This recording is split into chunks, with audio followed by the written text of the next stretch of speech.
Whoop.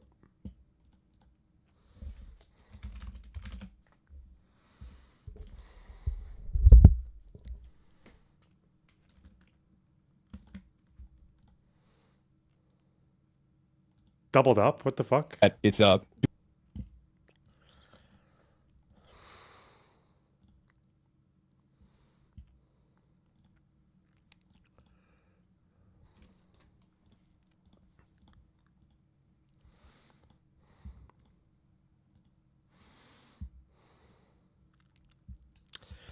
Surprise stream indeed. Yeah, there's too much news not to stream. I mean, crazy day. And I guess people will want to stream after, yesterday.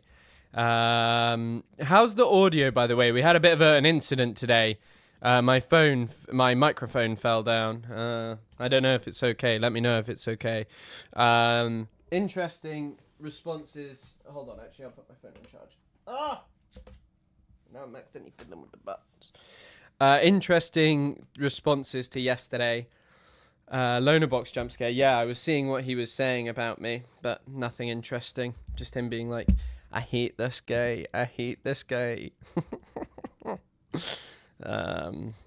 Audio's fine. Good.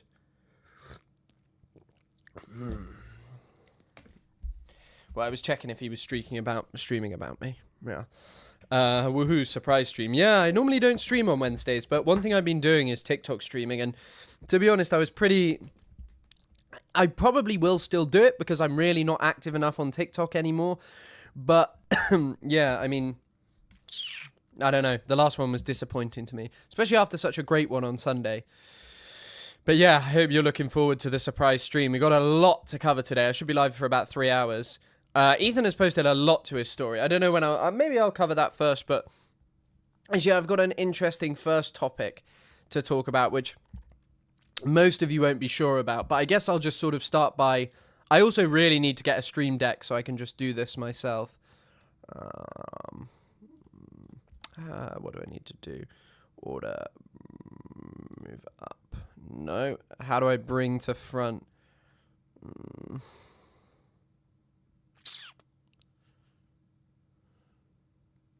How do I bring this to the front?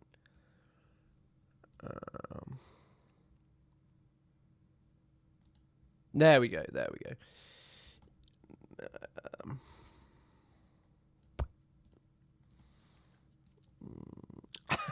I'm learning. How are you feeling about the idea of Ethan reacting to your full stream on Friday? He's not going to react to the full stream. And if he does, he'll just bring... I've seen his community be like, you need to bring Lonerbox on for this. It wouldn't surprise me if he does bring Lonerbox on. You know, bro is never beating the pro-Palestine allegations. To be clear, Chris, having a stream that won't let you rearrange your scenes in OBS, you still need to configure them long. No, it's not that. It's being able to make myself big instantaneously, which in my understanding is a feature of a stream deck, right? But I don't really know. I guess I need to learn about that. Also, my hair looks bad again today. Sorry about that, guys. I promised I'd brush it, but it ain't fucking happening. I wake up and yeah. It's cool. It's so cool that Ethan will only attack women. Yeah, it's funny that, isn't it? And that his community is now made up of girl with a microphone who was saying that apparently I've been trying to contact her for months or some shit for a debate. And it's like, I'm sure that some of you have been like, you don't know shit about Palestine, which of course she doesn't. She's a fucking egg. But just her being like, oh, he wants to debate me so much. He's been talking to me. I haven't talked to her. You can just set up a scene in OBS. Oh, can I? Well, that's something that might be an idea. DXRs are here. DXR. Great. Good to hear from the DXRs.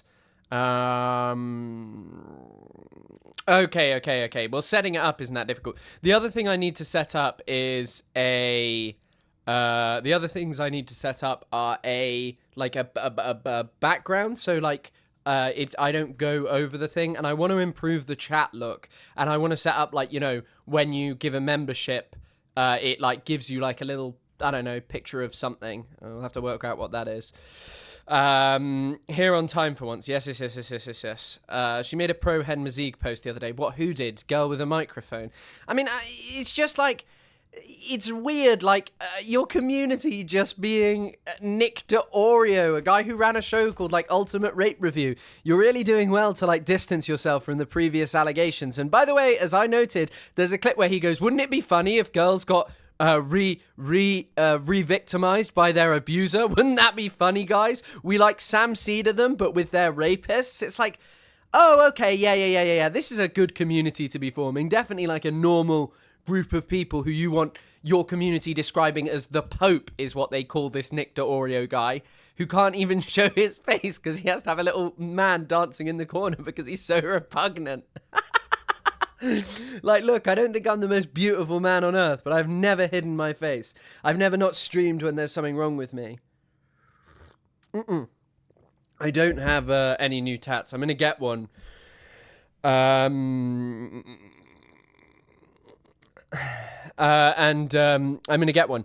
Girl with a microphone first learned about the Nakba on stream by browsing Wikipedia and arguing about how the pro-Palestine movement ain't shit because it isn't organised. One of the funny things about whatever you say about the pro-Palestine movement is the pro-Palestine movement is obviously very organised, and all these people who are like, Palestine just gets attention because everyone hates the Jews. What they don't understand is actually the organisation of the Palestinian national movement in the 20th century, and it's like collaboration with the anti-apartheid movement and a multitude of other different, like, you know, sort of liberationary struggles worldwide, is the part of the reason that there is such a high consciousness of Palestine in comparison to, say, something like what is happening in Sudan, no matter the scale at which things are going in Sudan, you know?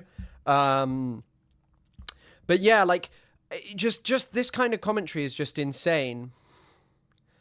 And also, by the way, like, I love how I also was listening when I did see what Lonabox said. I looked at, like, what he said, and he was like, now this girl thinks she's an expert because she read one book. That is literally the exact opposite purpose. She wanted to talk to me because, like, however you feel about me and my opinion on Palestine, I have read a lot and I care deeply about it. And however you want to call me a grifter and stuff, it is clear that, like, a lot of people do respect me that aren't, you know, Nick DeOrio and, Girl with a Microphone and Keemstar. Like, people are like, oh, he's an interesting guy to talk about Palestine because he knows something and he has an interesting perspective, you know?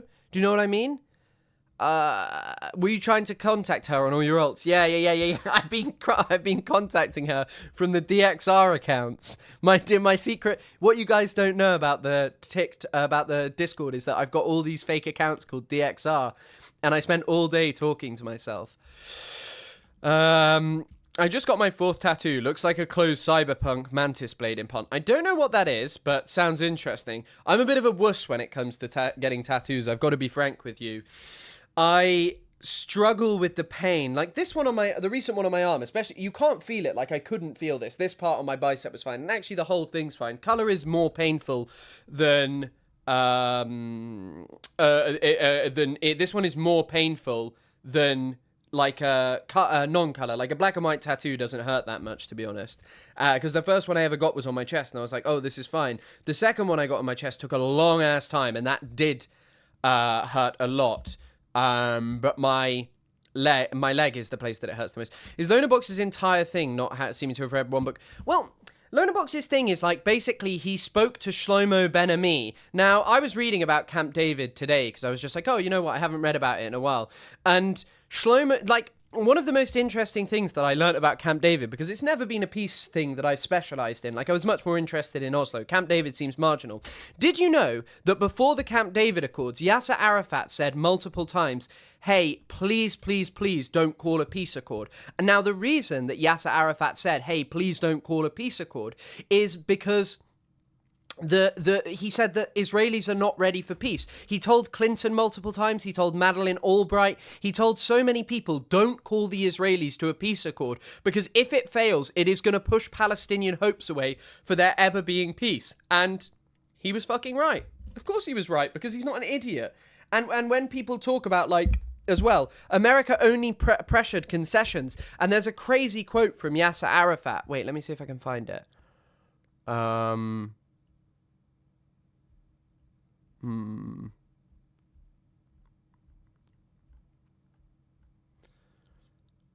Here you go. Here you go.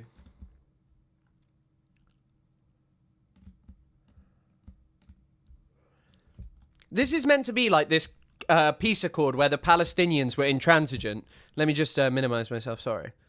Right, here we go. I'll need to shrink the chat for a second. So, in keeping with Henry Kissinger's infamous pledge not to take any positions on the Arab-Israeli conflict without prior coordination with Israel, no proposal was presented to the Palestinian delegation by the American side that had not been cleared with Israel first. On the 2 occasions during the summit that the American team put forward ideas, President Arafat had objected. "Excuse me? These are not American ideas. They are Israeli ideas. I received unofficially from the Israelis hours before I received them from you." This is meant to be like a neutral, like, arbiter of like the best ever peace deal that the Palestinians walked away from, and the middleman in it was just entirely on the side of the Israelis. And like, apparently they just whined all the time. They were like, oh, Ehud Barak wasn't going to get elected again. And apparently the Palestinians went, sorry, what is this about? This is about either us getting peace or this. I spoke to all Henrys, and we don't claim Kissinger. I'm trying to think of someone who's a bad Henry that I know. I'm trying to think of anyone. This is what Yasser Arafat that said. They are not ready for peace, didn't I tell you? There's another crazy one. Here you go. So Lonabox actually met this guy, and he's like another apparently like great voice on this. So the voices that people have like long trusted and have got the Israeli narrative from are Shlomo Ben Ami, who was Israel's internal security minister during the talks, and generally Dennis Ross. Dennis Ross was the Middle East envoy, I think, or the special envoy to the Middle East. Horrid Henry is a bad guy, yeah. But either way, listen to this. For 4 hours, Arafat listened to Ben Ami. So they knew that Arafat was like, hey, I don't think we're ready for like this peace summit that is apparently going to bring out peace in a singular moment. The Palestinian issue is far too large and complex to solve with a 2-state solution that isn't heavily negotiated on. And also, Israel wouldn't give Palestinians control over the Haram al-Sharif, the Al-Aqsa Mosque. How do you think Yasser Arafat could have gone back to the Palestinians and told them, yeah, sorry guys, didn't get any control over the Al-Aqsa Mosque, didn't really get anything for you guys, yeah, we've still got to be subjected to their military occupation, basically, but, you know, we've got a state. But just listen to this. The meeting took place in Nablus, and among other things, Ben Ami proposed the idea of Jerusalem to be postponed for 2 years. At that point, Arafat had interrupted him, saying not even for 2 hours, because he couldn't agree to a peace deal like that was just this way. I've spoken to Lonabox before. We had a debate that did not go as I'd hoped, but at the same time, Lonabox removed me. So, you know, but I'm not probably going to speak to Lonabox again, I don't think. I'm not so sure there's much point.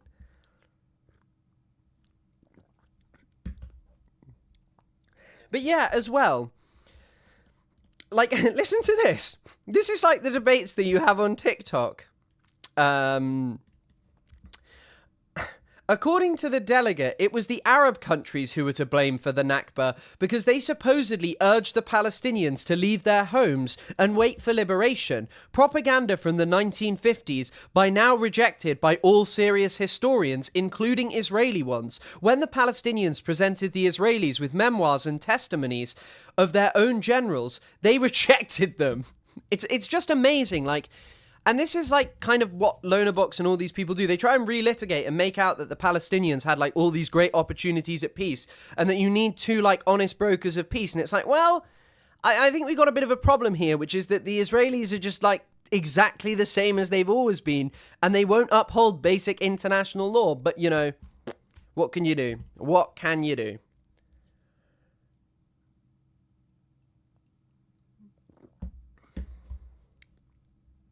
Lonabox also wasn't happy, and I probably shouldn't have done this because I went, I'd do that. And as much as I may disdain Lonabox, I think that probably doing that is like a bit inappropriate, you know, because God forbid someone leaks explicit messages, you know, of you, and then people just sort of mock you for them. It's not the best thing, really.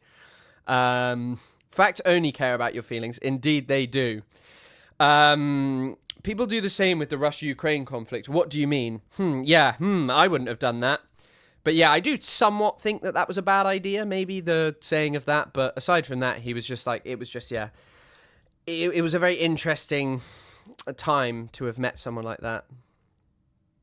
Yeah, I mean, also, by the way, he was like, in one of his parts, he was like getting really incensed by saying that the whole country of Israel lies regularly.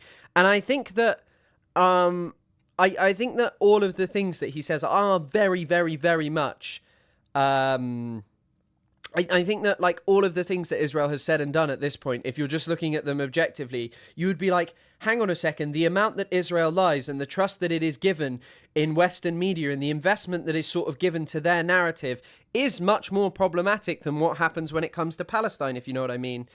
Make out like Ukraine have had many options for peace when all options just screw them over. Yeah, it's the hard thing, and I think I spoke to someone like this about this on stream who said they were previously a Destiny fan and had now changed their opinions. They were like, because the ceasefire in Palestine is like ultimately not what I want. It's just a pragmatic solution. And the problem with Ukraine is all pragmatic solutions that stop it as well also end in ceding of territory, which it looks like in Gaza will be what Israel gets. But I think that you do have to stop the slaughter in Ukraine, but you also have to rein in Russia and that's hard because in my understanding, I was reading Adam Tooze talking about it, and he was like, people act as if Russia can just be sanctioned. It can't just be sanctioned. They've reduced the reliance on Russian gas exports to Europe by, like, it's down to a third of what it was. But at the same time, it's still not zero after 3 years. He literally said they can't lie very much because they're a democracy. Shit was insane. Was that with me or was that just in general? If someone pays me £100, I'll leak all of Chris's explicit comments in the mod chat. If you pay me £100, I'll leak all of them. Colonialism led by fascists have an age-old template. The language may change, but the tactics remain the same. Yes, and I think that, like, some people were, like, incensed by me being like, we shouldn't just demonize Hamas, because I think that propaganda about Hamas being like evil colonial savages has like a long, long history. No, I didn't talk about the Nord Stream because it wasn't something I was streaming when I was there. I do that was the first thing I ever saw of you, and I've been a constituent ever since. Yeah, I need to, by the way, set up memberships that are based around constituency, but I need to come up with other ones. So constituent. Yes, so, but in India, this is the crazy thing. And this is once again, like, something that I know from Adam Tooze.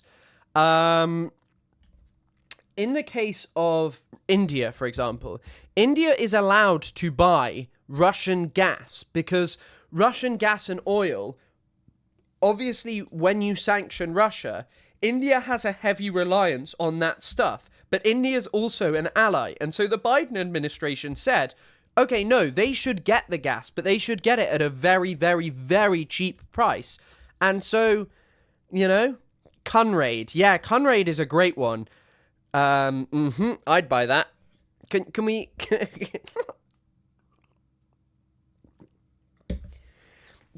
Community member sounds a bit vulgar.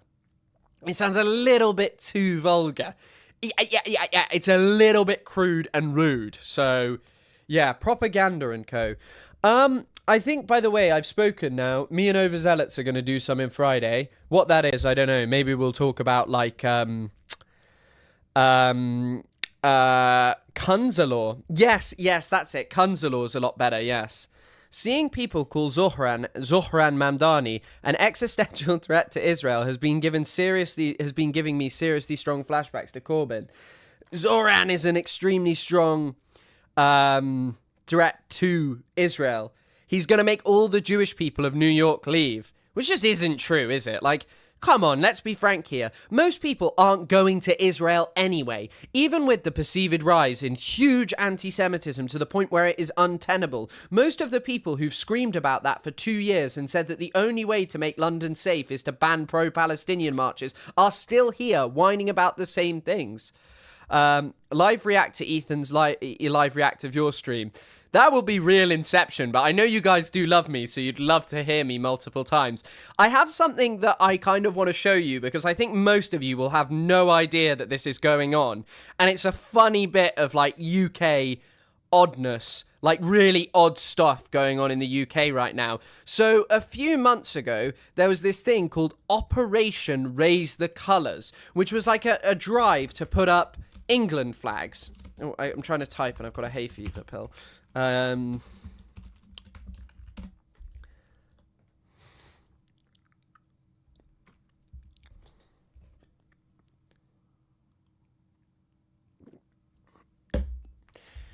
Now, the people doing it is this guy who, one of the key figures in this is, one of the key figures in this is a guy called Ross the Don. But anyway, look, so now whenever you go down anywhere in England, you will get to see these beautiful flags. When I was, the weekend I did it, I went to Exeter with my friend. Oh, actually, I need to ask my friend if I can use it, because I have this really funny clip of one of my friends, and he goes, "Guys, fuck to America. Fuck to the international community. I only support Chris." It's a banging video, and I want to ask him if I can use it for my stream intro. I think it'd be funny. But yeah, I mean, there is something so unusual about England, isn't there? Just how it looks grey. You know in Breaking Bad when they go to Mexico and it's just the, like, yellow colour palette? I think in this, it should just, anywhere in England should just be grey. But yeah, here you have a standard scene in England. A post office, a shit car. Sorry if I called that a shit car. I don't know. Is that a Vauxhall? But yes, basically they've just been putting up these flags everywhere. And like on a motorway, it looks kind of tacky. We need to zoom in to check out. That's an England flag. Hello from the cursed place, America. I don't know how much less cursed this wicked land is right now. Operation was founded calling for the public display of the Union Jack and the flags of the 4 nations of the United Kingdom. The stated aim of the campaign was to promote national pride and patriotism. According to the advocacy group Hope Not Hate, the campaign was co-founded by Andrew Currian, otherwise known as Andy Saxon, who has alleged links to the EDL, English Defence League, and Britain First. Lewis Nielsen of Stand Up to Racism has said it was never about flags, it's about giving confidence to racists and fascists to target refugees and migrants. Yes, I totally agree with that. Like, that's what it is about, yes. But, you know, I know some people do somewhat mean well about, like, putting up flags, but I think, frankly, if you live in England and you're saying that we're, like, under assault and you're not allowed to put up a flag, I feel like you're not living in reality, because all my life I have never met anyone who is, like, just offended by an England flag. But anyway, the operation has now expanded, and it has created this. So this guy is called Matthew Hardy Blade Runner. Now, you may think that Matt Hardy Blade Runner is a fan of the 1980s sci-fi film. No. Matt Blade Running describes cutting down it's cutting down some kind of camera to monitor. It's to do with the ULEZ. Hold on, I'll see if I can find what it actually is. So this is what it's called. It's called blade running, and they go and cut down cameras which check whether your vehicle has entered somewhere where you're not allowed to have vehicles that are bad for the environment. Like, they have to meet a certain standard. And this is the thing, you could just go and cut them down. But his campaign has now expanded into something even more insane. I just wanted to check that they were ULEZ cameras, because I was like, why the fuck would the ULEZ need a camera? And then I was thinking about it. But yeah, so this is his video, which I don't think you're going to believe. And why anyone would post this is genuinely unbelievable. Excuse me, but we own this house. Yes. I don't want a flag. You don't own that lamppost. Well, nor do you. Neither do you. Report it to the... Do this actually. So. Worcester Patriots. This is very patriotic. Hot Nissan deals from Chris Kunzler at our Discord. Yep. That's what I'm up to. Go one card, top that is. That's the bottom. Do you mind not putting them up there, please? You can report it to the council. Sorry? Report it to the council. Well, no, I'm asking you. Politely, we've had could you not do it? We've had donations in the streets don't to come and do care. it. Oh, that's fine. I'm You're entitled asking to you your not to do opinion. it here. Yeah. It'll be odd though if we just leave this one out.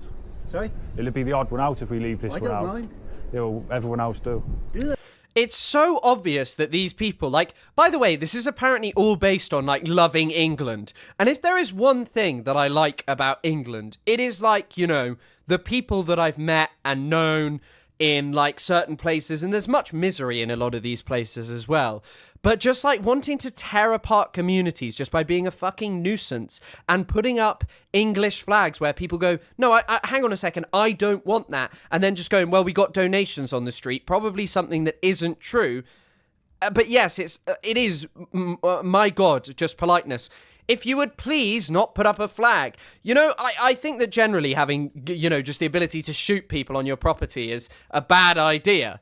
But, you know, America, it's why Americans are so much less cordial than us. Everybody. Yeah. You've asked everybody in the street. Yeah. Not everybody. We've had donations in the street. If you don't like it, there's the correct channels to go through. You can ring the police, you can ring the council, and you can go through it that way. Also, these people are like, love the police, love the council, love all this stuff. And then it's like, hang on a second, why you just like waste the council's time? You're always on about how like white English people need to be looked after better. I'm sorry, there are many, I don't really care about police use of time when it comes to policing a protest far too heavy-handedly. But I do care about, like, you know, a council having to go round cutting down England flags because you've put them up right next to people's houses when they're like, don't do that, please. Cut it down yourself. Or cut it down yourself. Okay. And that's fine. theft. And I've got that on camera. And then he's like, on camera, it's theft to cut down my English flag. Gee, these people are the Ethan Kleins of the... They're the Ethan Kleins of the United Kingdom. They're going to sue you. They're going to sue you. The most litigious people in the world. Admitting it, so it will be reported to the police. What will? Theft under Section 1, 1968 How can Act. you report theft when it hasn't happened? Because you've just admitted you're going to do it. No, I didn't. Yeah, I've got it on camera. Don't worry. And every time it gets took down, it's going to go back up. I'll tell you what. You're so... I don't know what the word is. I don't know what the word is for you, sir, either. Don't you? No. I do. Traitor, probably. Traitor. Just, you're talking to an old man who's like, can you not put a flag up? Like, how do you, this is, and also, these people are racist as fuck. You're harassing the white English, bro. You got the wrong targets. You guys are normally going after the black people. You're upsetting the white Englishman. I'm an intelligent human being. What are you? Traitor, probably. Twice as intelligent as you, sir. think so? Yeah, I don't know. Yes. You ain't done the Do you? bottom one. Do the Where bottom did one. you get that idea from? Pardon? Where did you get that idea Where'd you from? get your ideas from, sir? I know. You don't know nothing, sir. Oh, you do you? I know more than you. Go and I'm change. not you. Go and change in oil filters that are bothering us. Annie. Sorry? Go and change in oil filters that are bothering us. Changing oil filter? Yeah. Sorry, You look a bit like an oil rag. Go and change. You look a bit like an oil rag. Brilliant. Change an oil filter rather than well, there's messing one with good us. thing about it. You can read. Yeah. Could you move you, please? My wife wants Yeah, to get we'll it. be out the way in 2 seconds. come on. Yeah, you'll have to You're wait a under minute. obstruction now. You'll have to wait a minute. You're under obstruction. They won't move it, and if I move it, they'll phone We'll me. be out your way in 2 seconds, darling. Sorry, man. Nor do I, Pat. It's a beautiful flag as this. Do you mind moving? Yeah, we are now, if you don't mind. I don't want to injure myself. You You're take your already time, Paul, injured, because that's a little bit dangerous. You be careful, Paul. I'm getting very injured. Excuse me, but This is also such like a jobless activity. we own this house. I Yes. don't want a You flag. don't know that. Lamppost. Well, nor do you. Neither do Neither do you. you. Report it to the Worcester Patriots, London 2025. This is what patriotism looks like, harassing old people. council. See the council, Oh, look. sir. Good day. With Have your a good smart day. camera and everything, please just go away. I'm sorry. Do you want my name? No, don't want your name. I'm Don't take sorry. the piss. We're gonna make you famous, though. Let's take a piss. Victory.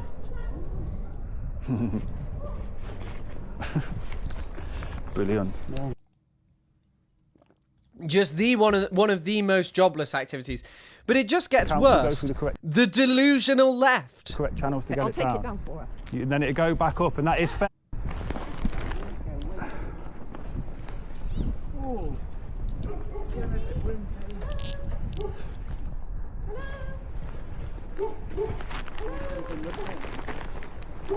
Hi. What? Hey. Do you live on this street? No. Okay, I'm 47. Yeah.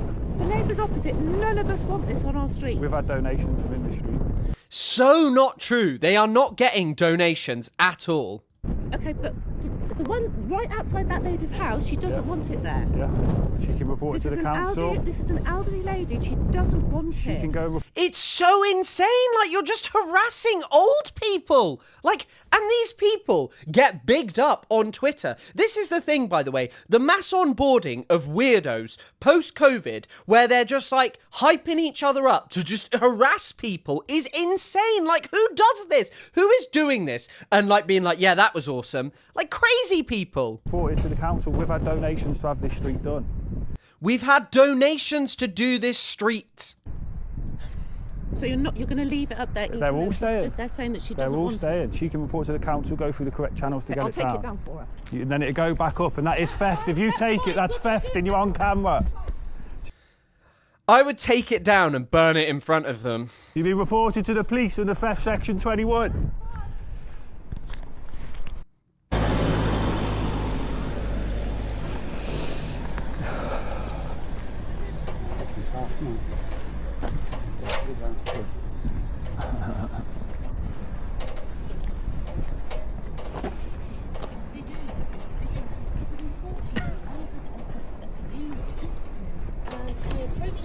And said, oh, Excuse me. there you are. Where exactly are you from anyway? England.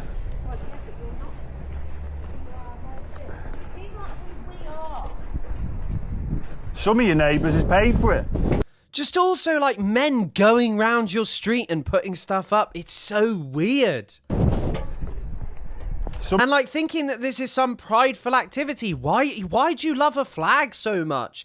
Someone said identity politics. My God, it is the best example of identity politics. These people will probably go on and go like, I hate it when I see black people in the adverts. And it's like, mate, you're putting up English flags everywhere. You know? Like, you are just going like no one doesn't know what the English flag is. There are so many places in this country that you will just see an English flag, and I don't care. It's just when you see it, like, plastered on your street, and you just tell all elderly people, oh, go report it to the council. It's like, what are you talking about? Some of your neighbours. I'm not telling you. More than one house.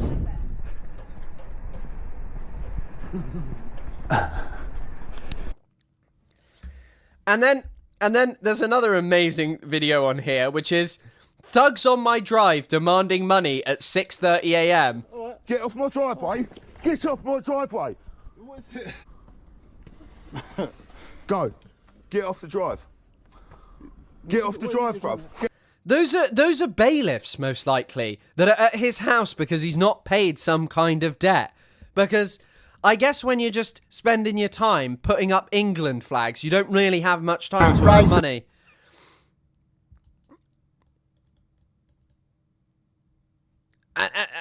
RaiseTheColours.org. What do they even post?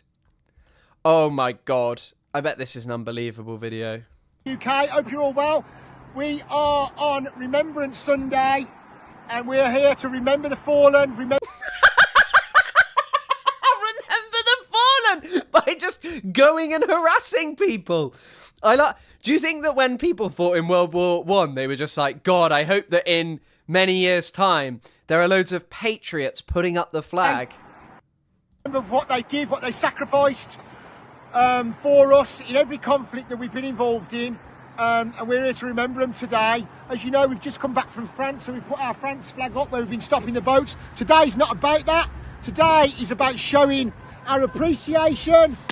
Brilliant, thank you. Appreciation for what our fallen soldiers have done for us over the years. Oh my God, how many flags do you need? What our serving soldiers are doing, and if you've served in any of the forces, we're glad of you, and we're grateful. And we love you for it. So this is about our fallen. We've chose the site here at... In what way do you think that this is respect for the dead? In what way do you think that this is a good memory of the First World War and its destructive capacities for European life? And the world as a whole?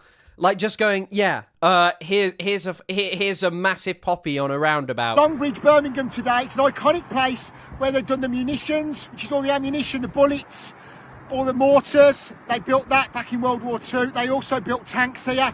This whole site used to be... And as much as I may disdain him, one of the people who played the biggest role in us being able to mass produce shells was a Polish Jewish immigrant, Chaim Weizmann, who wanted to set up Israel, which is what I disdain him for. Northeastern towns looking like it's like a fucking shitey Chinese-made flag jamboree. It just looks tacky, you know. Like, why do I need this? Like, why? And I'm not asking here why. You know that I know the reason that they're doing this. But it's just like, my God, what do you think this achieves? It's such jobless activity. The Austin Rover, which has now been took over by the Chinese. They've sold it off, a lot of it. But when I was a kid growing up, I was from round here, and this meant a lot to me. The history meant a lot to me. Birmingham means a lot, as you all know. We love our country. The Spitfires were built not too far away at the Castle Bromwich site, but here, this is where they built the tanks. So we're remembering them here. So we'll have a great day, and we're going to Shirley to see our patriots here. Lest we forget, on this Remembrance Day, all have a beautiful day. RaisetheColours.org.uk. We've got a video coming out next week, and we're going to explain. We've got a lot of uncut stuff from France, and we're going to show you all what's going on with our country. What these guys done, they don't deserve what is happening and what's coming in. So what's coming in? Wow. We're going to document that, and we're going to show you some exclusive stuff. So that's where we're at. The Chinese have undeniably achieved... Adam Curtis says this in a documentary, that as revenge for the Opium Wars and how we got most of China hooked on opium, that the Chinese...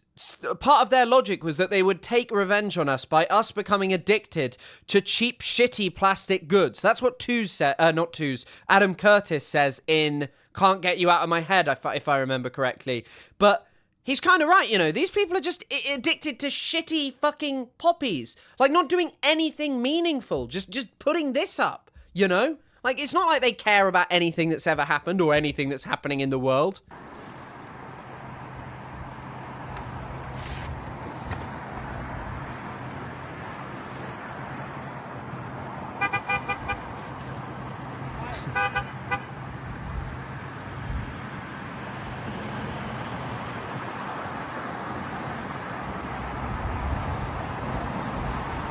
Wow. What else do these people post? Everyone, Ryan, raisetheColours.org.uk. So, last night we had a great response from everybody at, where was we? Marston Green. Bloody hell, they was real nice guys, really looked after us, proper lads over there, real strong goal, really good. They've asked us to do Chelmsley Wood, which we're looking to flag tomorrow. Now, some of our veteran old school flaggers from Day Dot Boys, they have flagged. What did he just say? Boys, old school flaggers from Day Dot Boys. Flaggers from Day Dot Boys. They have flagged an area called Withall, which is in the same side of the city. Now Withall is had over 200 flags. Basically, they've had 200 odd flags. Is he just driving and filming himself? Took down, and they've took him down. Yeah, he must be driving and filming himself, right? Because, right? Is that correct? I don't know. I'm now trying to think. Please don't make me think about which side of my car I get into. Yeah, is he? I don't know. On the 11th, it's just a joke. Just a joke. These people are scumbags. These leftists are scumbags. The people of Withall love the flags. The people of Withall love the flags. They've taken down over 200 down. Took over 200 down, we've counted. Good. Fuck you and your stupid flags. Put them in bags on the side of the road. They've got their lefty little lefty poles with the knives on the end where they cut them down. So... Fucking lefty poles. I hate it when I see a lefty pole chopping down a flag with a knife on it. That is indicative of the left.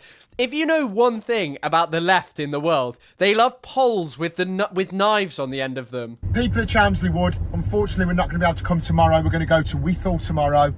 and we're going to get Withall looking beautiful again. The community in Withall, please come out and support us. Give us a bib. He kind of looks like the footballer Zlatan Ibrahimovic a little bit. You know, and if you're if you don't like it, come and have a chat with us why and tell us what you think. And if you don't want them outside your house, then we won't. But we're going to be putting the majority back up. Please don't vandalise at the flag of our beautiful country. You leftist scumbags. Go and have a chat with me. Come and see me. Jesus Christ. Lefty caught ripping down flags. Maybe it's just because I'm watching it, and I'm not saying I'm a fast runner, but this looks really slow.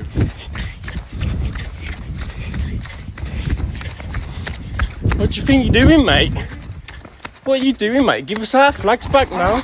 Give us our flags back now. Give us our fucking flags back now, mate. Come on, mate.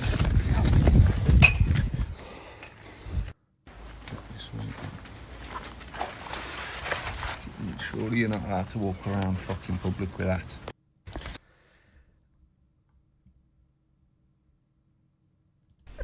Hello, guys. Oh, Jesus Christ. That was even a terror to my eardrums. Oh, wow. It's also crazy that they're like, it's just about national pride. And then it's just like, illegal migrants are living a life that many can only dream of. Where are you from? Eritrea. Yeah. Really? What's Eritrea like? Yes. Good? Whoa, you got the earpiece. Yes. Oh, wow. Rolex. Rolex. It's definitely some shitty fake watch. Eritrea, how did you come to England? Boat or lorry? Where?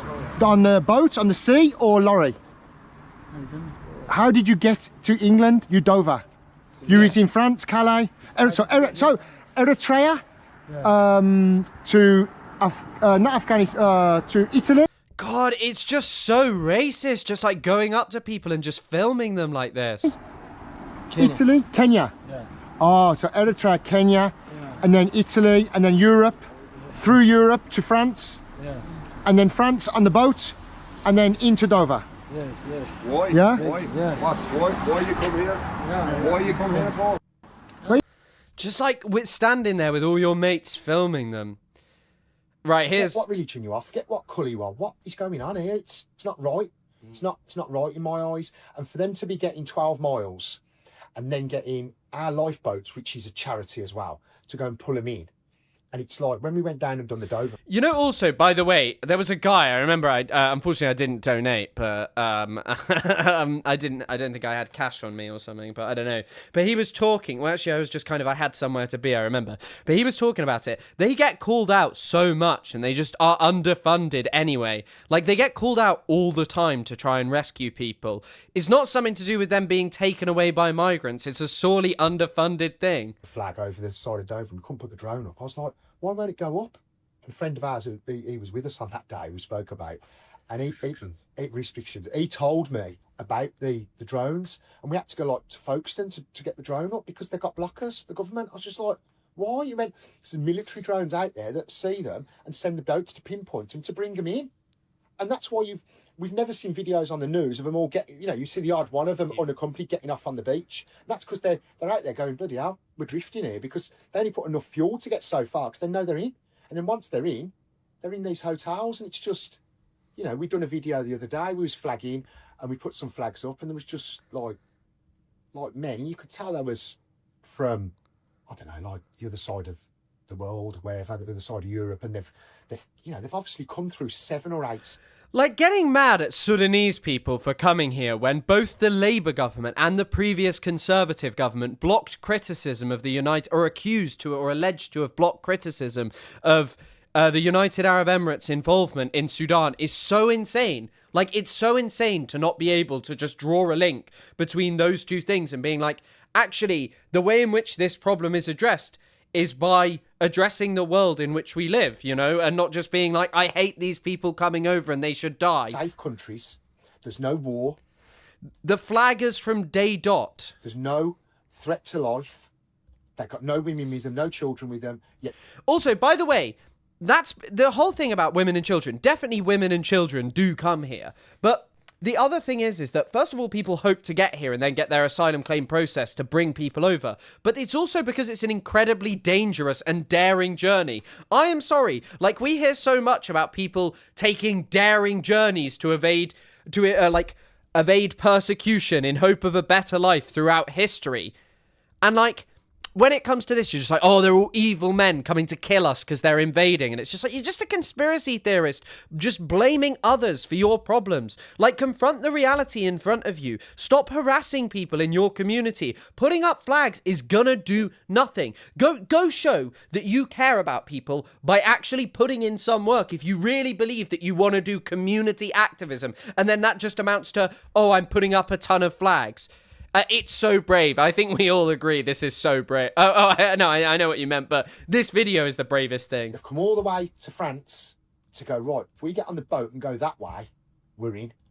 And often, you've seen it on the thing, they're throwing the passports in the sea. Because they've got the passport, but if they've got one then, it's a different type of migration then. They want to be, we had to run from our country because we're going to die. You can't, and we're just the soft touch country. Patreon. Get early access to our videos.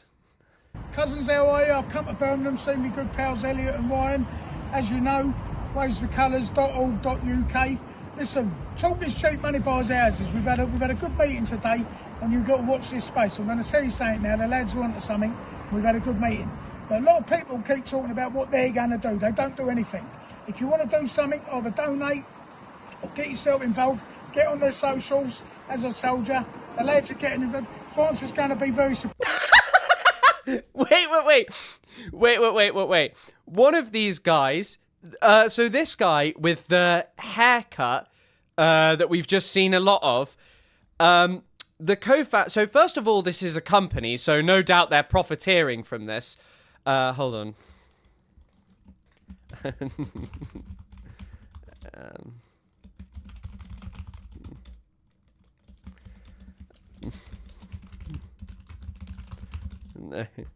I've set a donation goal, by the way, if anyone wants to donate to support the live. But yeah, and no doubt this is a company, first of all. That this is something they're profiteering from. But anyway, Ryan Bridge. Bridge is awaiting trial in Spain for his alleged role in a holiday compensation claim scam. Does that... Well, maybe he was a Robin Hood of the people and he was scamming the holiday companies. But Stanley is the previous director of a sex doll official, a company selling customized sex dolls that he ran with his wife and his 17-year-old son! Oh my god, I'm sorry for shouting. That is outrageous. I don't know how loud that was. But Stanley... Oh my god! That is outrageous! Oh my word, 17! Why are you running a sex doll company with a 17-year-old?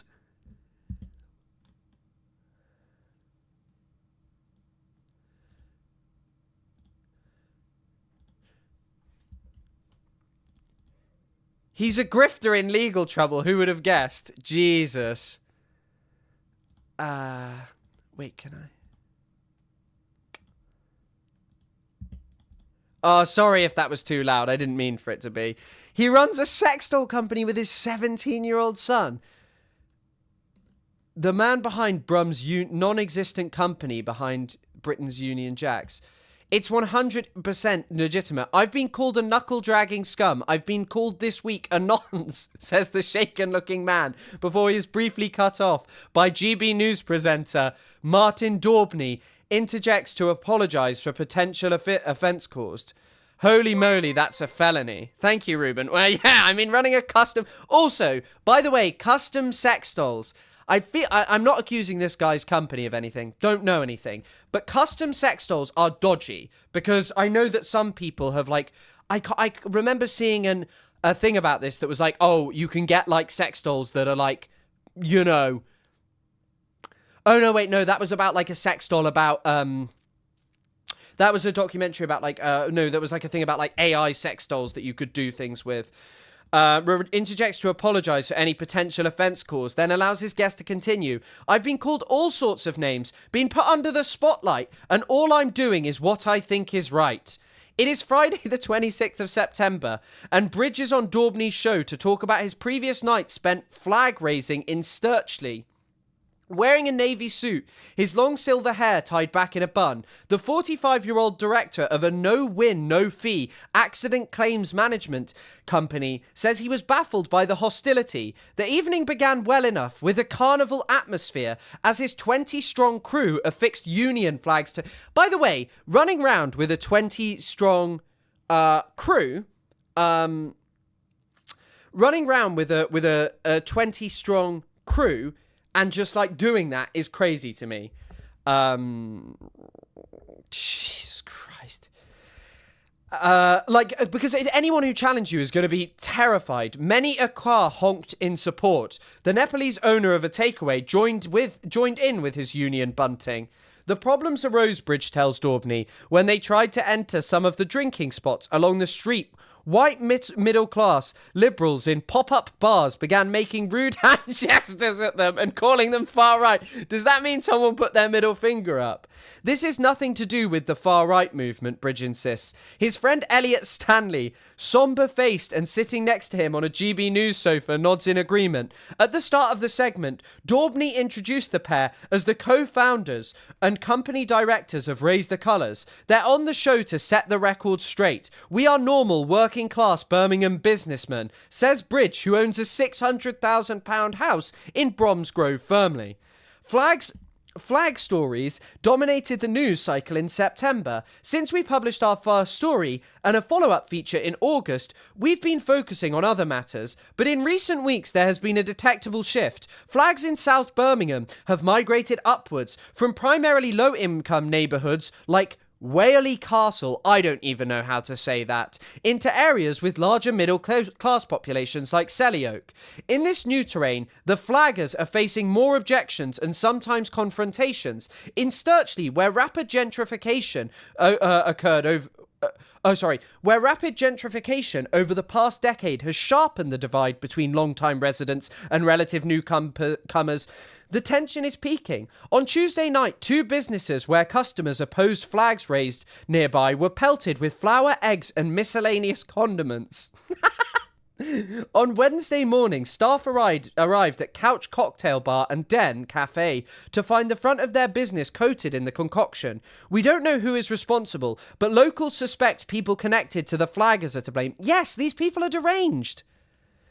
There is still an air of mystery around the flaggers. Various groups have taken responsibility for starting the craze, even as many involved keep a low profile. For their part, Bridge and Stanley are evidently happy to be public faces. Their website, Raise the Colours, which Bridge plugged liberally on live TV, describes them as the originators of the national flag phenomenon. Visitors can donate money towards their efforts, with suggested amounts ranging from £10 to £500. It's crazy, because they probably didn't start this. And also, I feel like the working class sort of thing is where the thing is. These people seem to just be grifters. However, another man with his own fundraiser claims he is the founder of the movement, and his links to the far right are as clear as day. Andy Currian, aka Andy Saxon, formerly a bodyguard to Tommy Robinson, runs security for Britain First. As Hope Not Hate has revealed, in 2009 he pled guilty to a fray and was sentenced to 18 months in prison after a 59-year-old man was subjected to racist abuse and crushed to death by a car in Wolverhampton. What on earth? Ugh. Currian uses the Buy Me a Coffee site, beloved by freelancers, to collect money for flags. Donate on Buy Me a Coffee. We are founding members of this operation, which has taken off all over the UK, declares the Operation Raise the Colours flags donation page. Finally, there are the Whaley Warriors, a group of roughly 15 men who proudly claimed responsibility for hoisting the flags in Whaley Castle during the summer. They also have a fundraiser, this one on GoFundMe, where they have almost reached their £24,000 target. We are the founding figures and the master architects of the historic and glorious flag movement that is sweeping across this great land of ours, states the page. Like Ryan Bridge and Elliot Stanley, the Warriors deny any association association with the far right, claiming the cause is about showing Birmingham and the rest of the country how proud we are of our history, freedoms and achievements. But their social media suggests otherwise. On X, they shared photos taken by one of their members at Tommy Robinson's recent London march, dubbed the biggest far-right rally in history. They have also shared posts by fellow attendee, the Polish MEP Dominik Tarczynski, who has proudly adopted the descriptor, even saying, "My future children will be far right, I hope." Early last week, we began to get the message from people in areas like Hall Green, Kings Heath and Selly Oak to say flags were spreading. One reader, referring to Sam's description of the border, where in the September feature story he observed flags coming to an abrupt halt, told us, "The invisible barrier between Wheely Oak, and Selly Oak has been breached." Another called me at 8:30 p.m. on a Thursday to say he had just seen a fleet of flaggers erect Union flags all the way down from Cotteridge to where his dad's lane meets the Pershaw Road. He described 2 men in their 30s and 40s, 6 younger men, and a primary school-aged girl wrapped in a flag. She looked cold, he added. Some people have taken to removing the flags, prompting outrage in the Wheely Warriors Facebook group, with the administration denouncing the far-left extremists who they claim took the flags down. Genuinely, I just think most of the people taking the flags down are... There's probably like a lot of middle-class people who are like, can you stop putting up fucking flags because I don't want that in our neighborhood, please. Wait, what are they called? Wheely Warriors. Let's have a look at what these...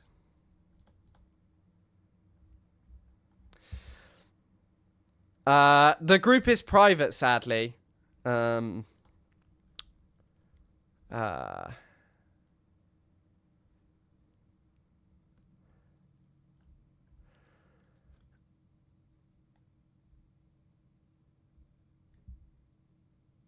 Ugh, Jesus Christ. Jesus Christ. And people wonder why we're all going to be speaking Chinese soon enough.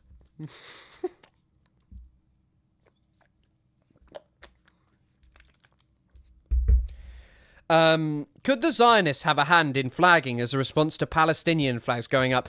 No, this is not like a Zionist thing. It's just a far-right thing. They're just generally aligned. They will say it's about the Palestine flag and the gay pride flag and all of these things, but that's just generally like, listen to these people who are like saying, oh no, these are lefty extremists cutting down our flags.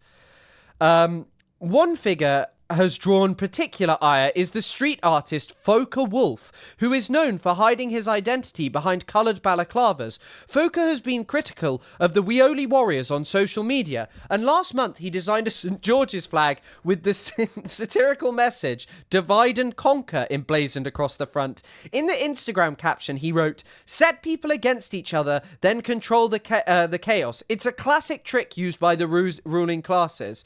Okay, I can't read anymore. But interesting. Yeah, I mean, we're meeting great people who are raising the colours. Absolutely. This is fellow patriots. This is the flag that what we mean. So we're raising the colours for unity, and we're not causing diversion whatsoever. All we want to do is show that we're united together, and we want to stop the boats. We went over to France last week. We don't want our historical 16th century buildings being occupied by unvetted illegal men that are free to roam the street. And basically, you know, our fallen heroes didn't do what they've done for us to be living in a free world where that can happen over there. This is England, and this is what England's about. Just points at a church and says this is what England is about. By the way, there's also this strange phenomenon in the United Kingdom which no one really can explain or talk about. Classic buildings and great... So in the UK, there's a listing system. So if your house is historical enough, it'll be listed. And then it's like difficult to do work on it because it's seen as like a building of special historical interest. And anyway... These buildings keep burning down, these classic buildings, and part of the reason people argue it's happening is, part of the reason that people think it's happening is because people want to move it away. Because developers want to develop it and they don't want to deal with like a building. Like, look at this one, Banks Ales. How Wonky's pub blaze fueled a resistance movement. People believe that this is just the actual result of just like mismanagement and intentionally allowing fires to start because they don't want them to carry on. Because pubs are not that profitable anymore and these buildings aren't really wanted. But like, of course, so these people only care about when it's a migrant. They don't care about the fact that, yeah, it may be in part an insurance scam, but it's also really hard to take down a listed building. Like, you can't do work on it. There's no back entrance. Yeah, I've just seen. Here just before the traffic lights. Yeah. That's where they're going. They've locked the door at the back. We can't cut through now to the shops. Oh, really? Yeah. So that's the way they're Are coming. you hanging around for a bit? I will do. Hang around for a bit. And they stand on here and they take pictures in the sun She's of the been girls given in a- their shorts. The girl, really young girls. And when I say to the security, get them in, don't call the police. What time of the day is this happening?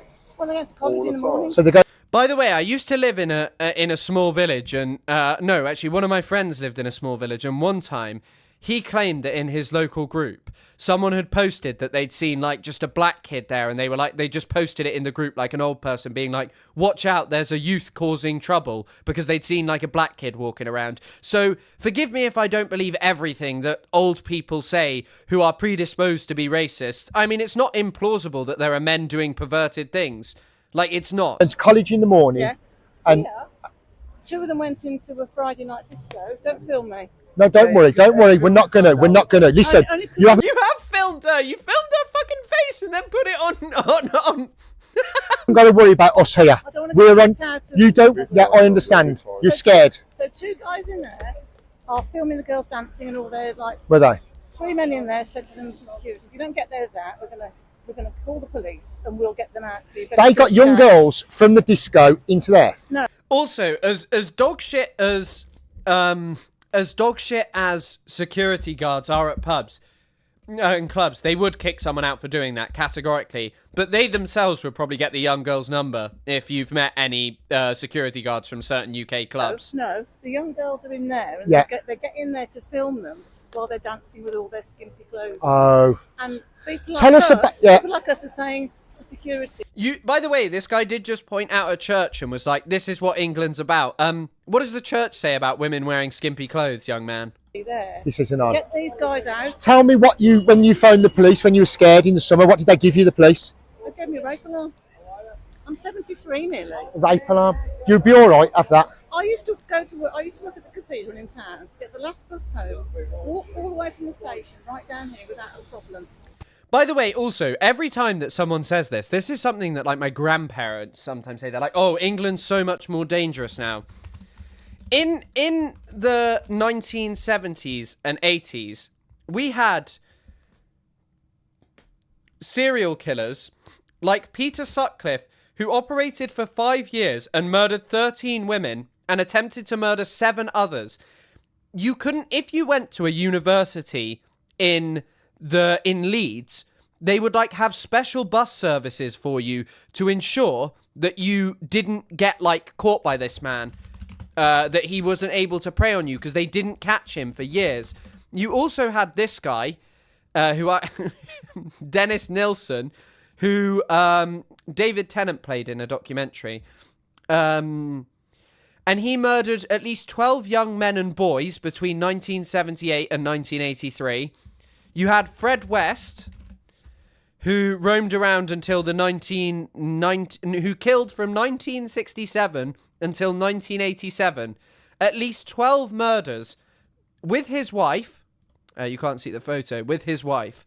Like, the idea that, you know, England has changed and is so much less safe doesn't really, or that England never had this stuff before, is just, you know. You phoned the police when you were scared in the summer. What did they give you, the police? They gave me a rape alarm. I'm 73 nearly. Right. I used to go to work all the way from London.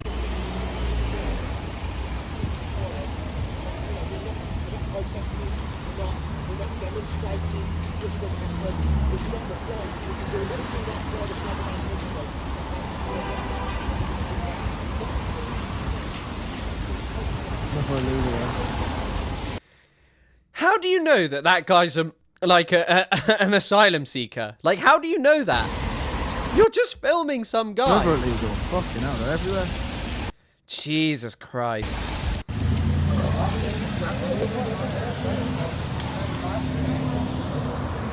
Men's.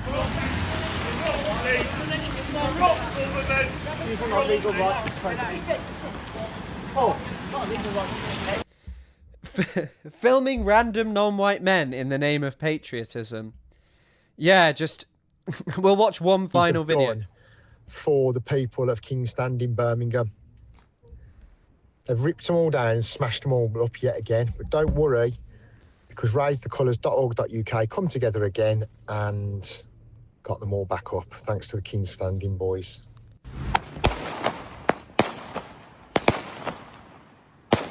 What is that? What is this? Take them down, we'll put them back up every fucking time. Leave the fucking flags alone.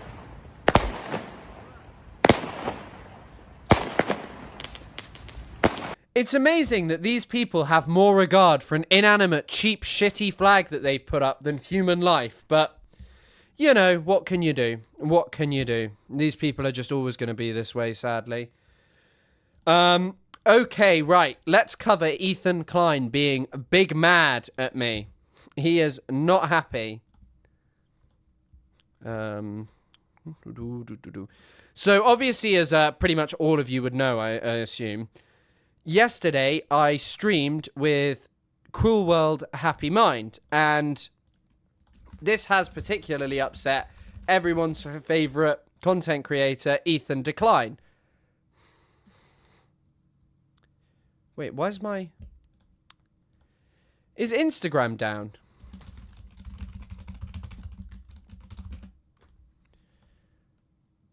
My Instagram's not working.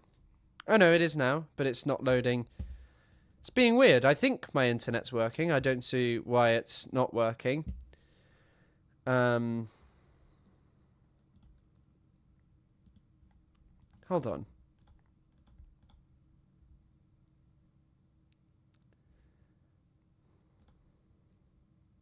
I don't know what's going on. Instagram must be down or something. Do you condemn content crash out? Who doesn't, mate? But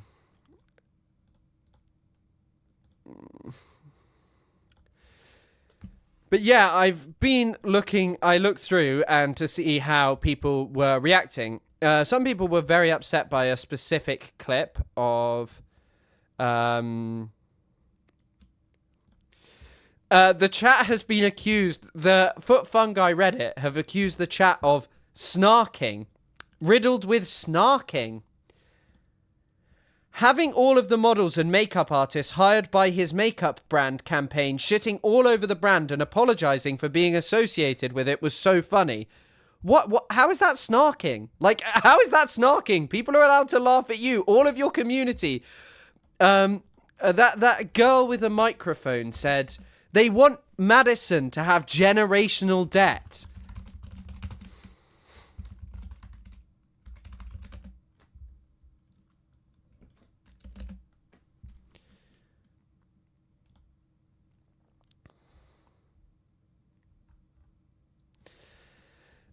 Nicholas D'Oreo, generational debt to Cruel World Happy Mind. Really cool. Really, really cool. And also, by the way, these people who get really upset about it and say this stuff are... I'm concerned she's a parent because she's not modeling good behavior for her child. If someone said that about Ethan, it would be like... It would be like, you know, oh, these people are trying to kill me and my family. This is a snark hate campaign. But our entire lives are ruined. I mean... It's from a professional perspective, our entire lives are ruined. Collaborations, partners, business partners, employees, creators, you know, friends. I don't know how a brand can survive if anyone with any following is treat you like you're Bill Cosby or something. The thing is that Ethan Klein could actually rehabilitate his reputation unbelievably easily. Like, genuinely, he could rehabilitate it very quickly, very easily. And the way in which he would do that is by saying, holy shit, what I've done is wrong. And, you know, on Palestine, all of these things were fucked up. The way in which some people have treated me and have done things is inappropriate. But at the same time, I understand your anger and ire. I myself have apologized for my actions. But you still maintain that everything that happens to you is because of anti-Semitism. DXR. Devious Snarking Ranger. What's with the X spelling?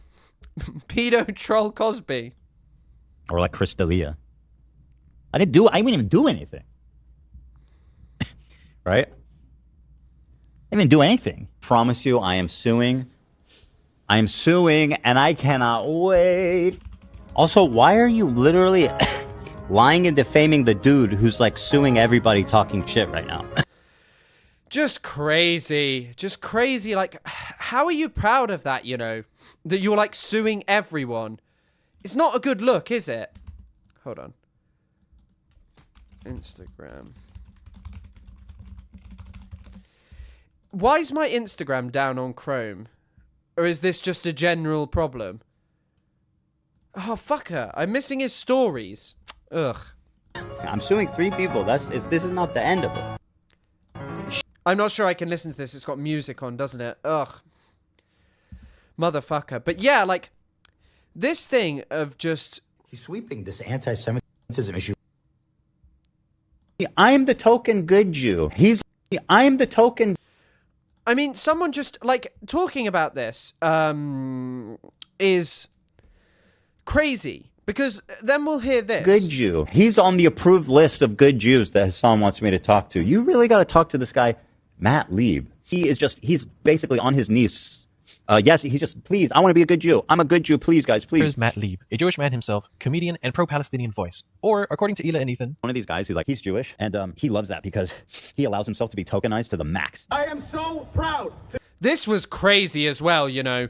Like, just posting Matt Lieb and saying, oh, look, he's a token Jew is weird. It's weird. Be marching with so many Jews and Gentiles of all ages, races, genders, and nationalities who are there. Museum. Speaking objectively, what is brave about what's so brave? Just speaking objectively, what is brave about what he's doing right now? He's Who are you there. recommending it from? What a hack. He's Also, I spoke about this with Madison yesterday. I know this for a matter of fact. I'm not going to talk about, and like I rarely talk about, like, oh, I know Jewish people, so everything is okay with what I'm doing. Because that's not what assuages my feelings. That's not what makes me feel okay what I do on Palestine. But what I do know is that for many people who have large Jewish families, some of them do have family in Israel, and speaking out unequivocally on Palestine can cause issues. It can lead to family fragmentation because many people are like, oh, if you're doing this, you're anti-Semitic. Sam Cedar even talked about this. He said, oh, I've had people whose bar mitzvahs I've been to ask my father if I'm anti-Semitic. Like someone he's known almost his entire life being, you know, questioning whether he's anti-Semitic or not because he talks about Palestine. And then Ethan's like, there's nothing brave about this. And it's just like unbelievable that then today, like, just people run and defend him and they're like, no. Ethan's dealing with such heinous stuff from Madison, and why are people ever saying anything bad against him? He's a comedian, by the way. Quote unquote. He gave back soup at the Holocaust Museum. Wow, you guys, so far you're so brave to be there and tell jokes and just And the get Holocaust applauded. Museum. Really brave. Don't get me started on the Holocaust Museum, or like the Museum of Lies. Actually, that's funnily not even... This guy's so... Crazy. Like, crazy to say that. Matt Lieb has never done that. Matt Lieb has never, ever denied that. And he just has the audacity to say that because he supports Palestine. And yet I'm meant to believe that this guy has never done anything wrong. That he's just... People say that his brand is toxic, that people target him on the basis of anti-Semitism. I've said over and over again, I will talk to Ethan and I will explain all of this. And I hope he does watch yesterday's thing. But the only thing I wished is that I knew that he would have watched more of it. That he would have watched and seen more of the things sorry, that I'd pre-prepped more of the stuff, that I'd, shown all of this, because it's undeniable that he's done these things. It's undeniable.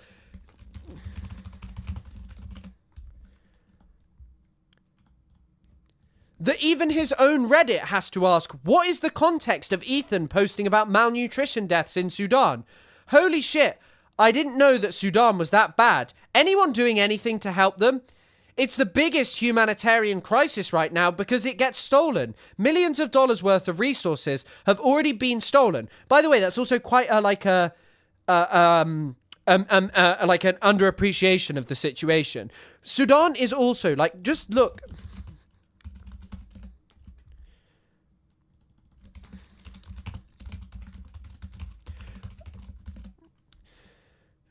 Sudan will be up there as one of the biggest countries in the world, even though it's already been cut multiple times. It's already been cut, and it might be cut again. South Sudan seceded in 2013.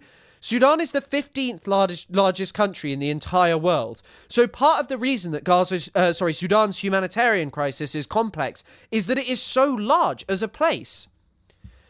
But just some background. Oh no, someone's actually said that here. And it's 25 times the population. This is a civil war, so you're going to see some complex dynamics. Not as complex as Syria or even Libya. And I am not a defender of the Sudanese government, mind you, but the RSF is a genuinely evil force. This person actually has an okay take. Some more interesting tidbits. The RSF participated in the Saudi-led intervention into Yemen against the Houthis. Haftar, one of the leaders in Libya, they have two governments right now. Haftar is the illegitimate leader and is also an American citizen, has committed a lot of war crimes and provided a lot of support to the RSF, and is also buddy-buddy with Israel and very anti-Houthi and anti-Iran. Wow, this person knows his shit. Feral Sandwich, what are you talking about? The civil war is unrelated to the Arab supremacist underlying attitudes. Wow! Who knew that the Ethan Klein Reddit actually had some positive stuff? Oh, here we go. Because people follow trends, not actual empathy. They never really cared about starving kids. They care about likes and comments and whatever brings them money. Not all, but a lot. This destruction. So Americans are up in arms. This type of posting is a fucking excuse to Israel's horrible conduct, as well as America's. Why post this right now, Ethan? Look at the reaction to someone who recognizes this. Yeah, Haftar is supported by France. This is also someone who clearly, they're called Aliyah, which is I don't know if that's also a name, but that's that refers to Jewish people moving to Israel. And it gets 44 downvotes. I mean, you're kind of proving his point. Do you not see how intense your reaction is? And what your reaction is, writing a dozen comments to bite back, to dismiss it, and turn it against him because Israel bad. Not everything is a conspiracy. Because Ethan is weaponizing the hundreds of thousands of deaths in a conflict he has shown zero interest or knowledge of, just to delegitimize the righteous anger, pain, and helplessness people feel. My goodness, who are these based commenters? Okay, Aliyah is also a name. Okay, cool. But yeah, listening, I should have covered Sudan, but it was when I was in the thing, and I've got a couple of TikTok videos about it. I've been posting about it for a while. But Gaza is also like a fishbowl, where Gaza is this space in which aid could flow. The mechanism of taking aid into Gaza is so simple, because it pre-existed. In Sudan, that doesn't pre-exist. Well, we were at the stupid museum, yeah, and I saw that you weren't interested, and I wasn't also. It was the Holocaust Museum. I do not represent all Jews. No single person represents all Jews, as no single state represents all Jews, especially not the state of Israel.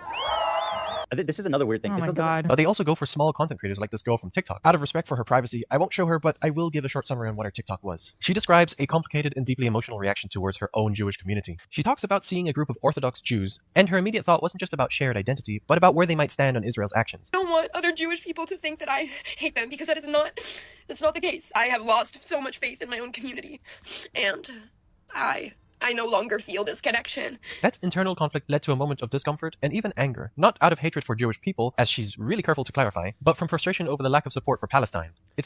It's also just interesting, as allegedly the Jewish understander, not to have any interest or thought into why someone may be experiencing those kind of feelings.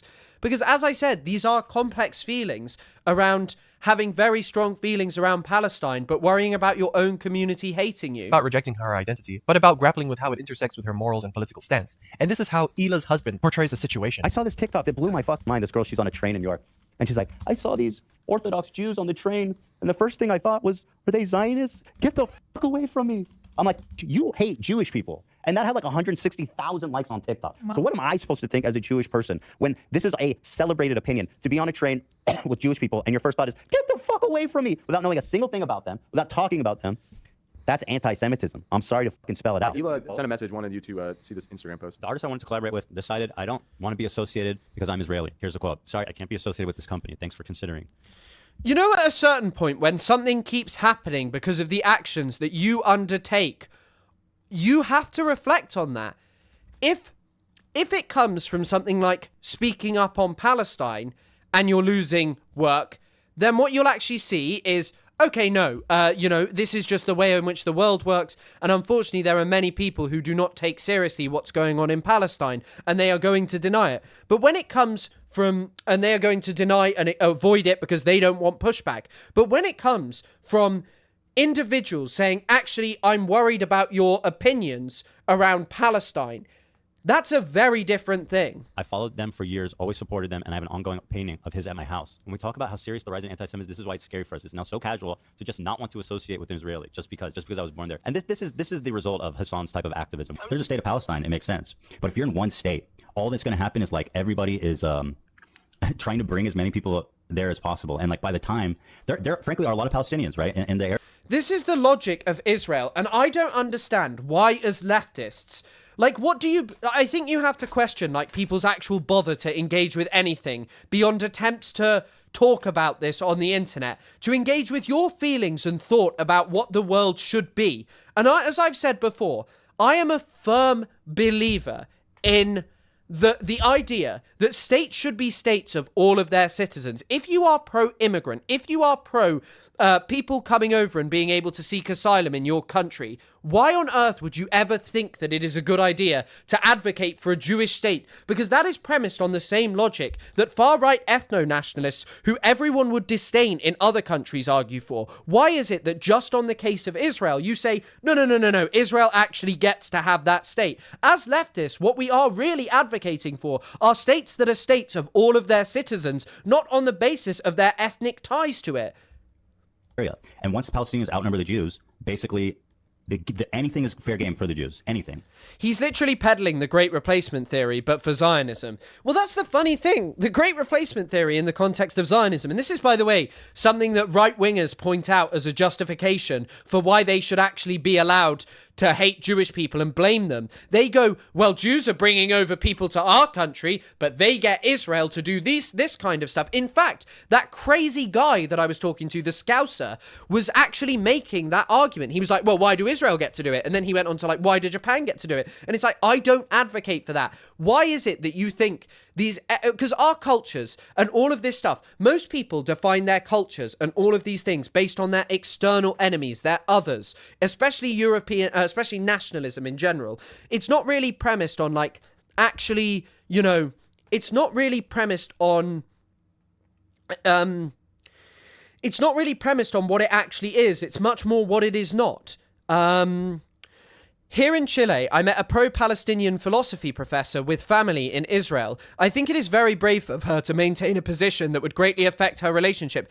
Ilan Pape has if you listen to Ilan talk, Ilan will talk about, how, I asked him, like, how do you live in Israel? That must be like a schizophrenic experience in that that everything around you is wrong, immoral, and unjust. And he just said, most of my friends are Palestinians.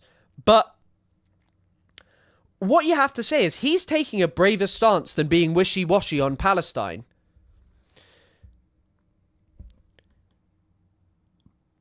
And thank you for stopping by. Thanks for everyone watching. I feel like people are so deluded. They'll look at something like from the river to the sea and be like, oh no, that doesn't mean that they want to, they just want to create a secular state and peacefully live with Israelis. By the way, segregation is not real. There's 20%. Why is it so insane to think that they would want a secular state? The Palestinian national movement was largely based in secular politics for the majority of its history.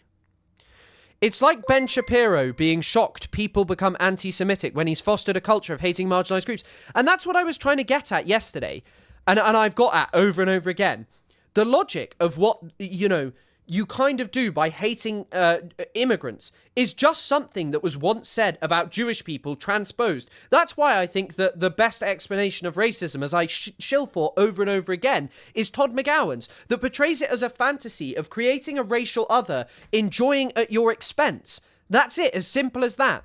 Thanks for the $5, Dark Soul. It's like Ben Shapiro being shocked. I'm sorry, I've already read that. I don't know. Jesus Christ, I am stupid. Of the population in Israel is Palestinian, full citizens, integrated in all levels of work and life there. Over and over again, repeating this is just crazy because Andre X had a great video about this. Let's just watch Andre X, because Andre X is an Israeli who lives there, and some people do have reactions where they're like, no, I don't like him because he's Israeli. And I think we can actually, there are legitimate criticisms of bodies out of place, and it's called like protective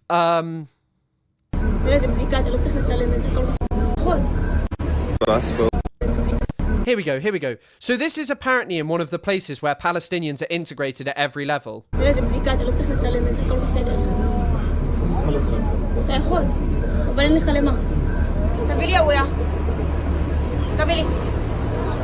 is a bus full of Palestinians with Israeli IDs in the middle of Jerusalem that they just decided to raid and ID check everybody just for the purposes of harassment.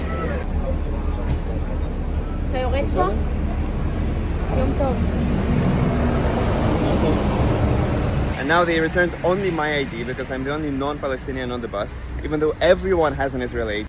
Do you know as well, Palestine had freedom riders. I've mentioned this before. There's a BBC article about this. So there was a point at which I think that this practice has been slightly abandoned, but it still exists in other ways, as you all know. Israeli police have detained 6 Palestinians, dubbed West Bank Freedom Riders, who boarded a Jerusalem-bound bus used by Jewish settlers. They drew inspiration from the 1960s US civil rights demonstrators who campaigned under the same name against segregated buses. Like, I'm sorry, this is what the trick that the smarter Israeli propagandists, Lonabox, Ethan, these people play. They say, well, no, I think there is actually an apartheid, but it's just in the West Bank. However, how can you cut off and say that what Israel proper is doing is acceptable if you genuinely think that there is an apartheid? Separating the rump of Palestinians and saying, well, 20% of Israel's integrated Palestinians, so it's a multicultural haven. Those are Palestinians. It's insane. It's insane. It's not sensical. And this is someone who actually lives there showing you this. And this is something that people want the apartheid to be exactly the same for you to say it. But when you're talking about an overarching system of legal discrimination against Palestinians that is not just, that is not just something that is unified in every situation where it looks like apartheid South Africa, you don't get that. Because the Palestinian experience in Israel proper is different. But what it is part of is an overarching structure of Palestinians being legally discriminated against. They are surveilled heavily. They are not allowed to speak freely. And it just shows you that anyone who says there is apartheid going on and at the same time says, no, Israel proper's integrated is lying. Meniscus 5. £1.49. Thanks for the hearts. One time I tore my meniscus and I couldn't walk for 6 weeks. With Israeli passports, full Israeli citizens. But yeah, tell me again how Israel is not an apartheid state. It's just crazy. Like, imagine like Israeli Jewish people don't experience that. And also, hi, Sarah. That soldier's attitude toward him shows how they see themselves too. They act so superior. Yet they think these people are. And by the way, that's what like people do in the Israeli military. It's not normal. Segregation is not real, yet there are Jewish-only communities in Israel. Yeah, one of the things that Meir Kahane advocated for was Jewish-only communities and that Jewish people would be able to choose where the Palestinians lived there. There was actually a sign that said no Palestinians somewhere the other day. Hold on, let me find it.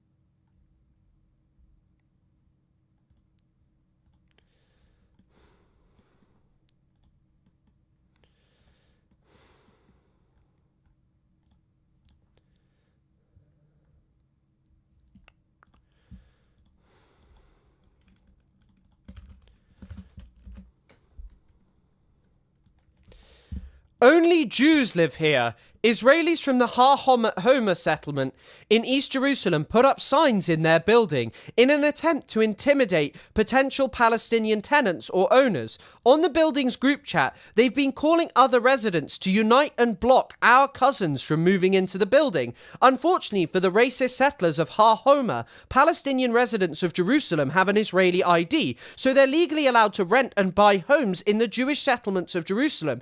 In the rare case they actually find someone who's willing to sell to them, that is. Yayish Hana, what's it called? Yayish Hona Aliyahud Ferat. So that means only, I think, and that means Al-Yahud means Jews, of course. Yayish must mean only, or maybe Hana means, I don't know. But anyway, interesting. And also, by the way, sorry about my Arabic pronunciation. It's because I can only read Persian. One state is not going to happen. And I don't think it's a realistic idea either. Sorry. I think it's kind of silly to even pretend like that's not just a genocide of the Jews there. Just continuing to provoke Israel to attack them. Why would you call me a Zionist if it wasn't just, oh, you're a fucking Jew? When I have said all the things that you want to hear from me, I want to meet you right in the fucking middle, you still spit in my face. So give me a fucking break. Who's the problem? Scumbag. Scumbag. It's dangerous for Jews. It is a Yes. And Sam Cedar told Ethan, Yashish is I live. And yes. I didn't know you could read Arabic script. Well, I can read Persian, hence why I can't read that properly. Like, I can't read that. And like in Persian, only is Ferat. So like I know that. And like I could guess. And Al-Yahud is like just from like seeing it and being like, okay, that looks like Yahud. And like, or how it would sound as like a word. Fig leaf and a way of weaponizing anti-Semitism that has enabled Donald Trump to do the shit he's doing, that has enabled the slaughter of thousands upon thousands of children and women and men for that matter. It is not keeping Israelis safe. And this type of conflation, Ethan, is what I find far more irresponsible, frankly. He never says the word Jew. He says a neo... Listen, how many members of Kufi have positive? Also, Tony Soprano Lover has told me this over and over again. What he didn't say was a dog walker. He said dog catcher, which is like a political position, right? And we've looked this up before. But like, and it's also someone else's position. Dog catcher is now known as an animal control officer or animal warden. Is generally not a political position. But it's there's an NPR article here saying you couldn't get elected as a dog catcher. No, seriously. This is the exact same Dark Soul 96. This is the exact same dynamic too on display. You can't tell people a Jews only sign is appropriate and then act shocked when no Jews gains traction. Yeah, I mean, like, it is the inverse. Like, this kind of hatred, the kind of hatred that Israel preaches is unsurprising. The rise in the kind of hatred is unsurprising because Israel is premised on this kind of racism, closing our heart to the other suffering of human beings. And Israelis invited Tommy Robinson to their country. The Israeli government invited him there because they share a position with a man who is such a degenerate racist, whose followers chant Allah, Allah, who the fuck is Allah in the United Kingdom. If you don't see how and why the two are linked, then I don't know what to say to you. Of feelings. How many millions of members of Kufi, the Christian organization, have positive feelings for Jews? It is clearly not a function of their Judaism. It is not a function of their Judaism, and so it is not describes most Jews. No. Yes, it does, Sam. It describes. And once again, like, here's Ethan saying that most Jews are Zionists, and then feigning anti-Semitic hatred when the response to him is, someone going, oh, Jewish people from birth are meant to support Israel. And it's like, okay, maybe don't phrase it that way. But yeah, like, I mean, we've got the stories back, by the way, so I'll go over those in a second, the parts which have angered Ethan the most. But like, honestly, he says like, oh, most Jews support Israel. And while Sam is saying it's clearly not like a just this undeniable part that all Jewish people have to do. You know what I mean? Most Christian evangelicals do. It made them too, but it also describes 73% so of Jews. that is not anti-Semitism. I'm sorry. You want to look at evangelical Jews? I don't care about Christian evangelical Jews. people. Okay, but I'm talking about the way you're constructing this. I think you can say the same thing about Christian evangelicals too. It is not anti-Semitism. It is not. It just isn't. Okay, well that's our disagreement. Yeah. But I think that conflation is incredibly dangerous. Well, I disagree as well. Jews, I think it's dangerous for this society. I think I enjoy my friends and people around me being anti-Semitic. You want me to tell you why? I would love to hear. Yeah, this is going to be good. Go ahead. This is how much I support and appreciate you guys. I'll take Hassan. I'll take my camera off Hassan because I know you like this evil man who told me horrible things about my moustache. Okay. You want everyone that has criticized you to be anti-Semitic so that it makes you feel better about your position. It's not your own personal positions that you have explained to people that come across like you're using anti-Semitism as a shield to deflect criticisms against Israel. And if they are actually out about anti-Semites, that'll make you feel a little bit more comfortable, like you've won the argument in your mind, and that your community would also finally go, oh yeah, you're right, you're a permanent victim in this situation. But because there's an unimaginable amount of anti-Semitism everywhere online, it comes across as shocking that you laser in on what you perceive are dog whistles when they're very clearly not even dog whistles at all. Save for a passing mention. I hope he does react to the stream of me, because one of the things I said in the stream is that Ethan had a very weak reaction to Asmongold saying the Holocaust 99% happened, which is tapping into very serious anti-Semitism. And when you consider the other thoughts and policies of Asmongold and his audience,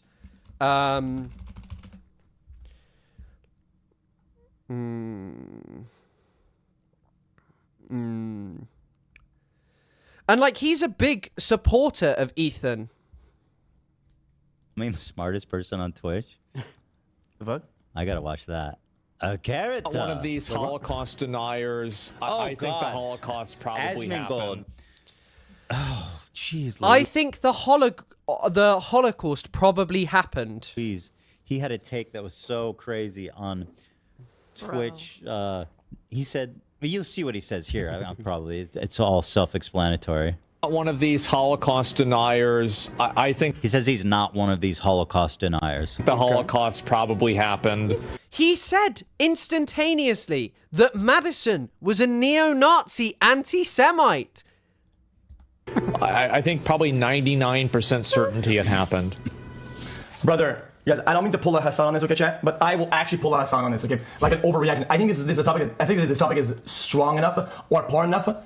I will pull a Hassan, an overreaction. Even that's a crazy thing to say. It's like, no, be upset that someone would hedge their bets on the Holocaust. Not even leave up to interpretation, even the 1%.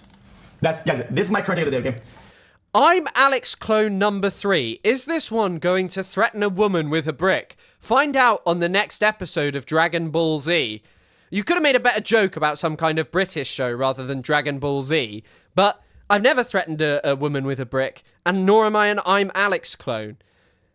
I'm not like I may be slightly short, but look at the size of me. I'm 6'5". I'm an alpha male. I can crush peanut M&Ms between my fingers. This is a topic that's serious enough so that we could say and leave with 0% of uncertainty and say, yes, this did happen 100%. And it's full stop, whatever you say that, 100%.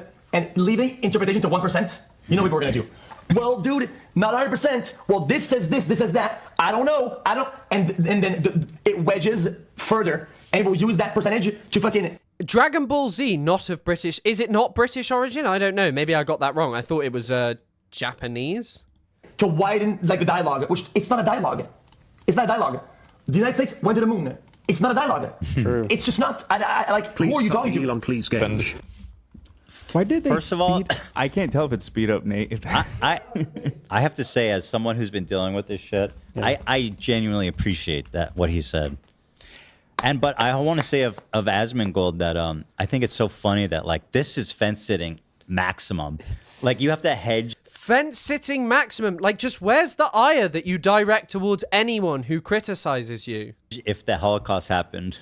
Like your fan base is insane. If someone doesn't criticize Ethan, then they can do and say whatever they want. Who remembers the time when like Ethan was like going after right-wingers on the internet? But like now, because the right-wingers said something different about, because the right-wingers, there's a considerable number who support Israel and him, he doesn't care really. He'd rather go after Frogan and Denims, you know? That's where we're at, Hasman, where you need to be like, I'm pretty sure.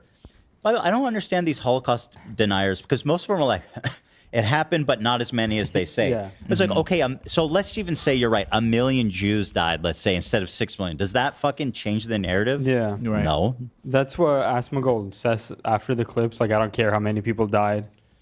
It's still bad or something like that. That's also hedging, though. Yeah, but it's... But what, like, realistically, why does Asmongold has no problem spewing hatred about immigrants or anything? Sorry, I just thought we'd watch this.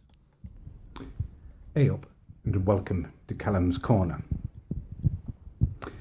Now, I've had to say this a few times now, but this is the final time that I will say this. Shut up about my head. It is normal. It is a nice head. It does not look like a sodding tic-tac. I don't think you know who you're dealing with here. Look how tall I am. 6'5". Look at me, I'm like a beast. You don't want to be mocking me, I tell you. And you idiots, all of you, the people who are mocking me, you look like spasmoids. One of them looks like a jacket potato with glasses on his head. And I swear there's ginger people trying to mock me. You know, I'm not the kind of person you want to be messing with. I don't like cats. I don't think kittens and puppy dogs are cute. In fact, I think all cats are dickheads, if I'm honest with you.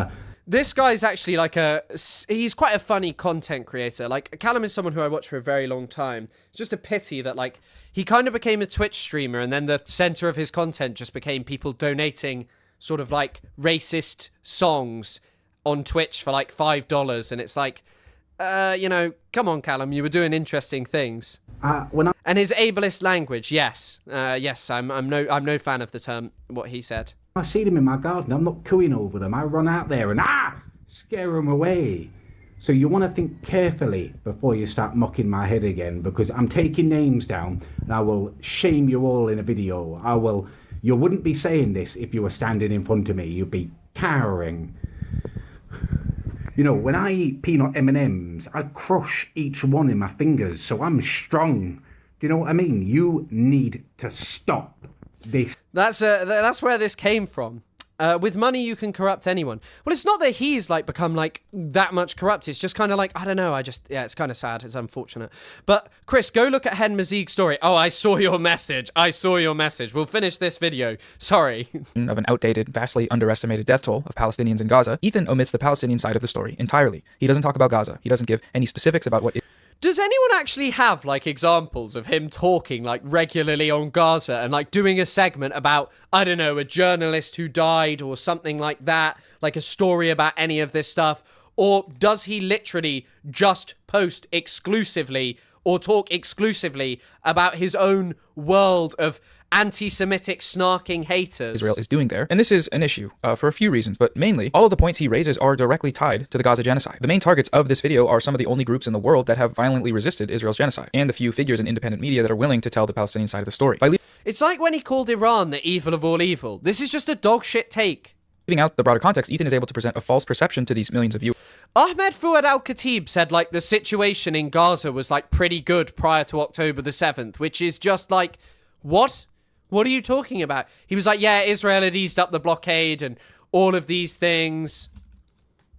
About the motivations behind the people his video attacks. He's able to frame them as mindless, terrorist-supporting, America-hating anti-Semites, and not what they really are, which is anti-genocide people that are against genocide. He's sweeping this anti-Semitism issue right under the rug to the point where it's like, wow, you really don't care. You really do not care about this at all. Dude, the Orthodox are such leeches there.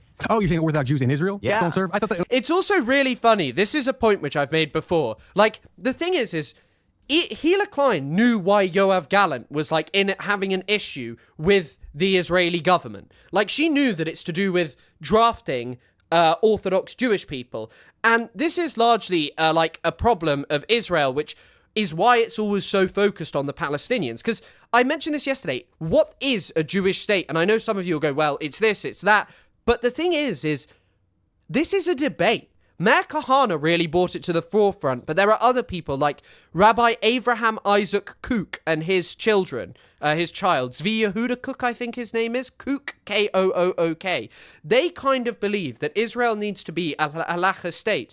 Apparently, they refer to secular, liberal Jewish people as the Messiah's donkey because they think that they'll bring Israel to eventually being a halacha state. And this is a division within Israel that is quite prominent, that Israel is unable to address, because what is a Jewish state? Is it a state made up predominantly of Jewish people? Is it a state that gives preferential treatment and self-determination is only for Jewish people? Or is it a state governed by Jewish religious law, aka halacha law?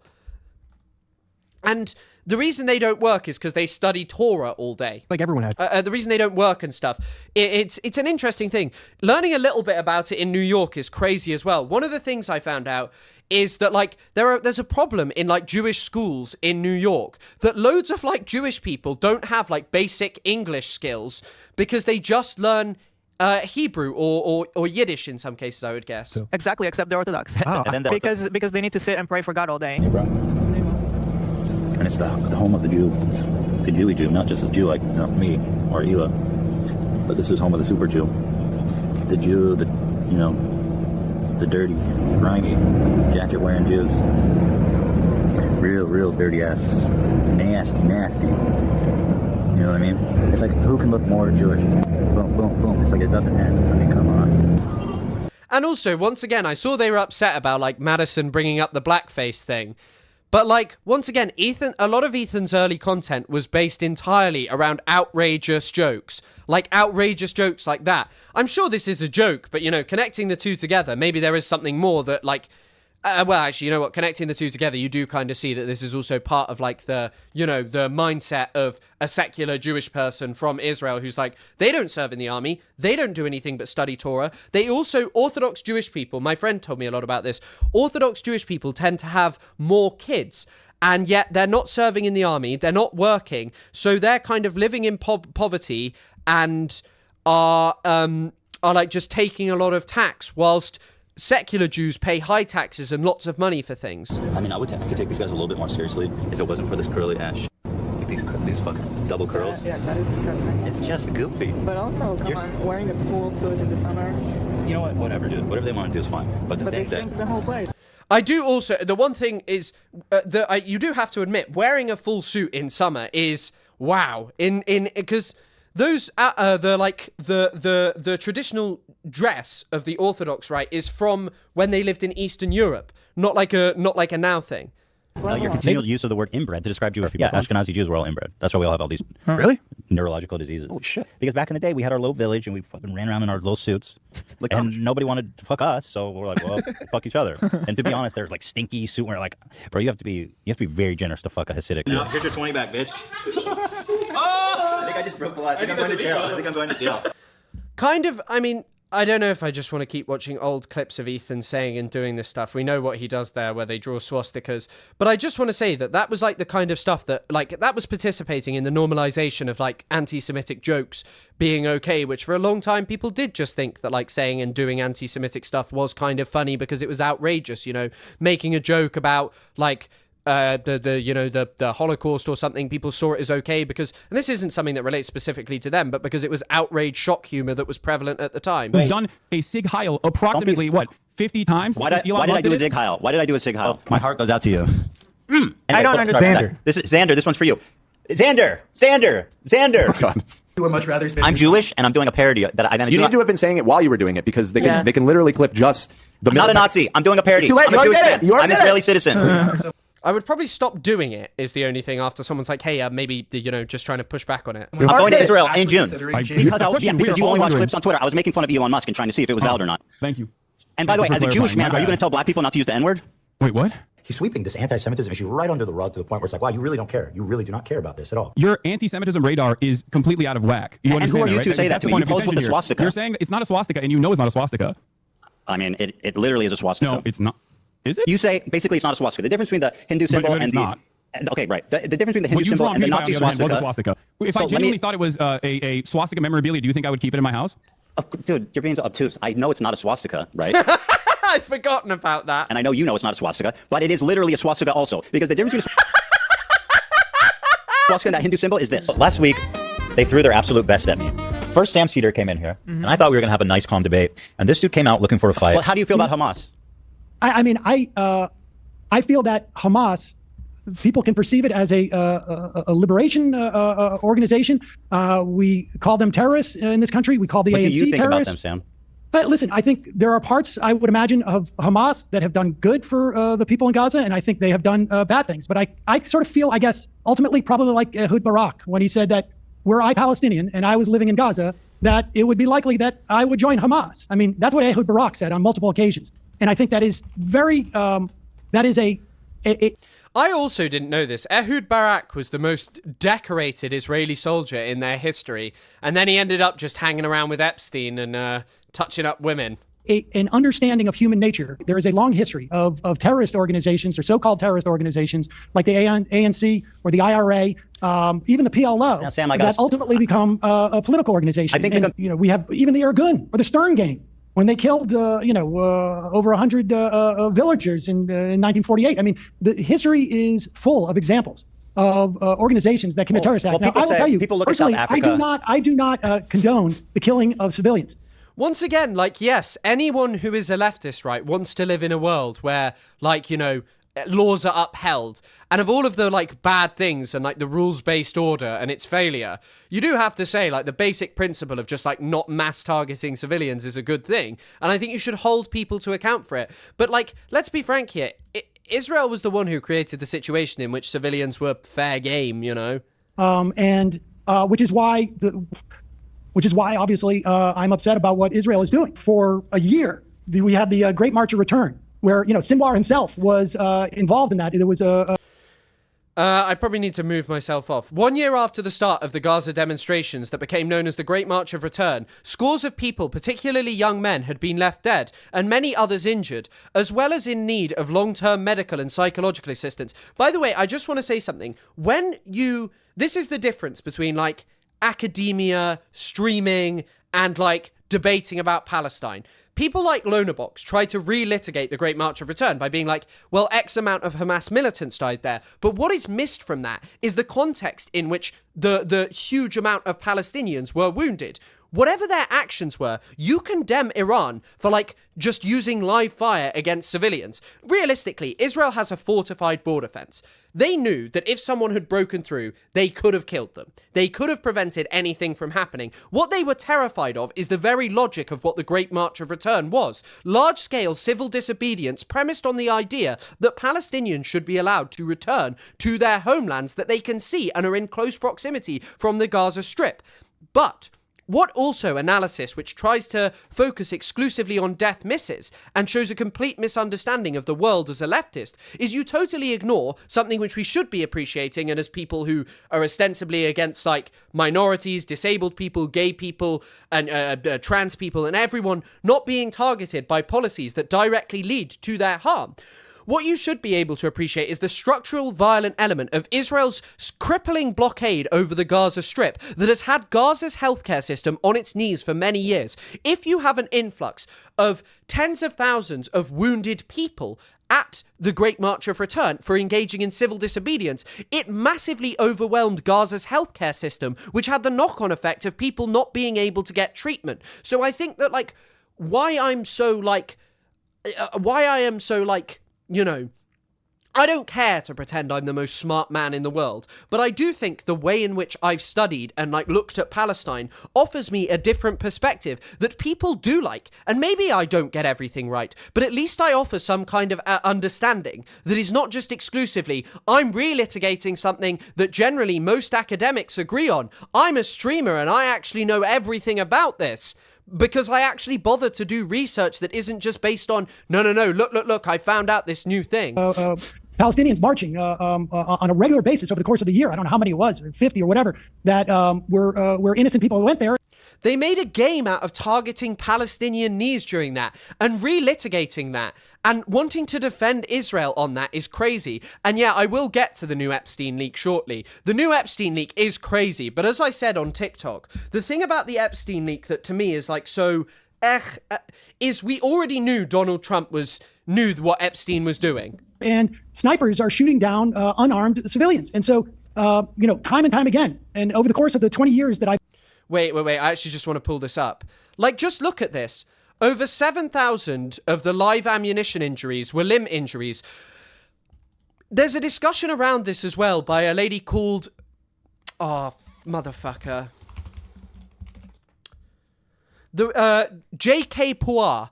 Jasbir K. Puar. It's called The Right to Maim.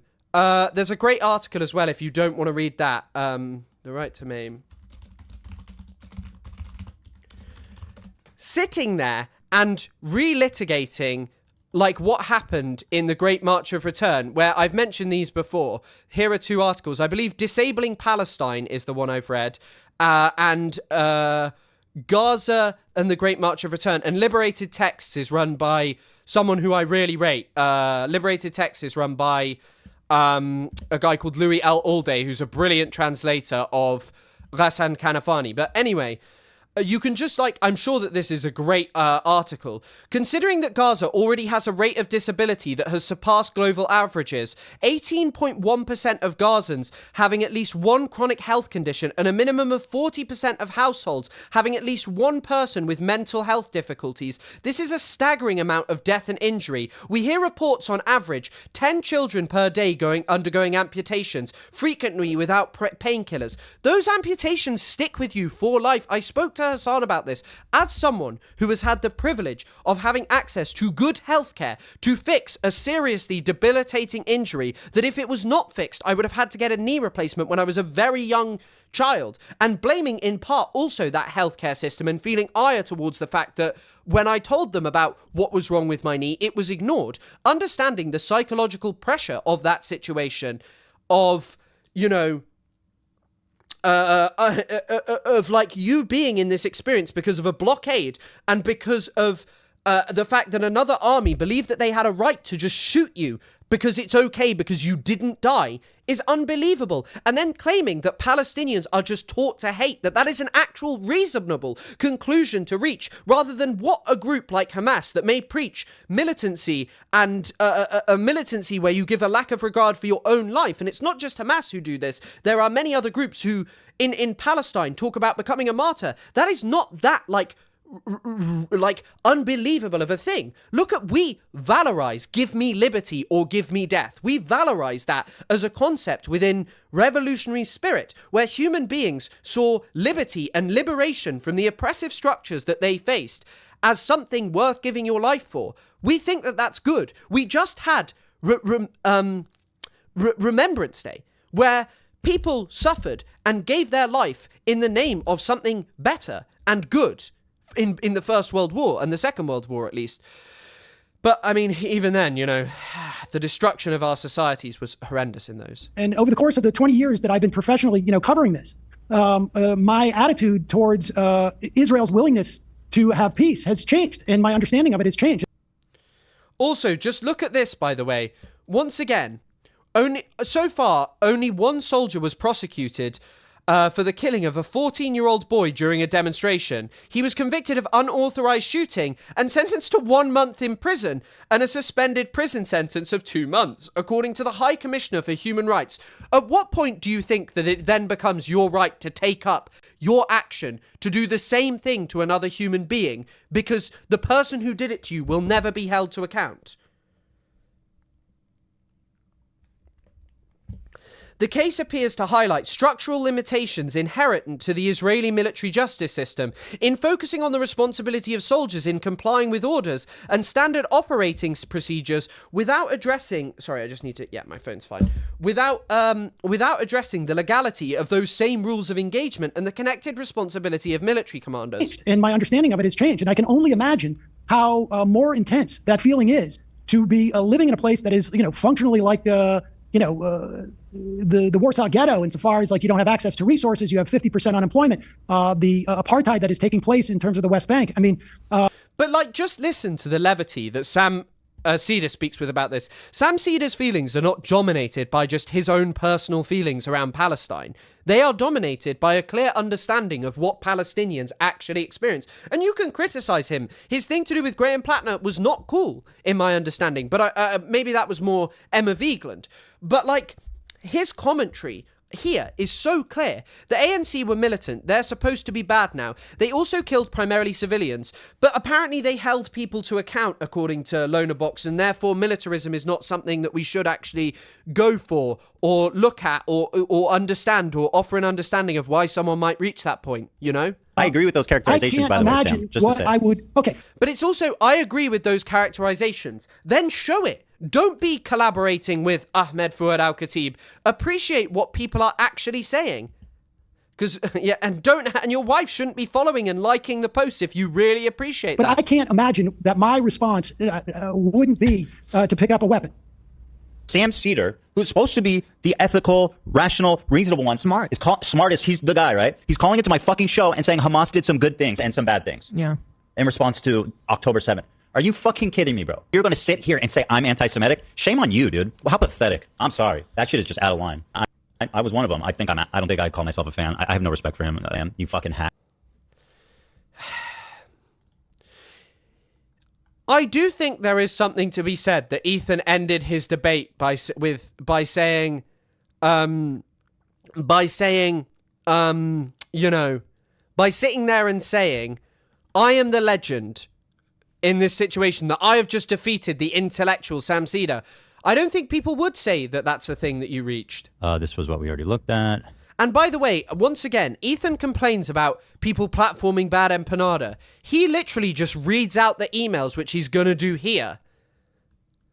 Remembrance Day, where is that?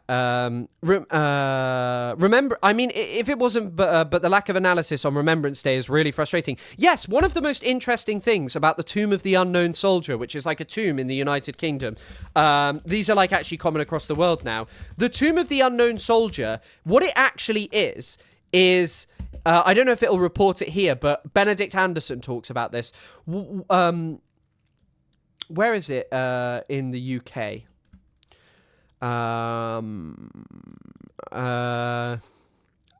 So he suggested an unknown war, proposing the grave should be in the UK. There's no one in it because they were terrified that the person whose family it was would grave rob it so that they could have a relationship with the person. I don't know if this is mentioned here, but the person who's in the British one, they're just like barrels of dirt, of ground up human remains. So no one grave robbed them to be back with their family. There are like way less French people in the cemeteries because they were grave robbed, because people wanted to grieve and like experience with their family. But yet now it's like just a cult thing where we don't actually reflect what it was. It's just blind veneration of veterans. In Canada, our parliament apparently is, what is wrong with you Canadians just constantly watching me? There must be something in your brain about loving Chris K. Middle East. Perhaps it's some layer, like hangover of the British Dominion. But I do know, je me souviens?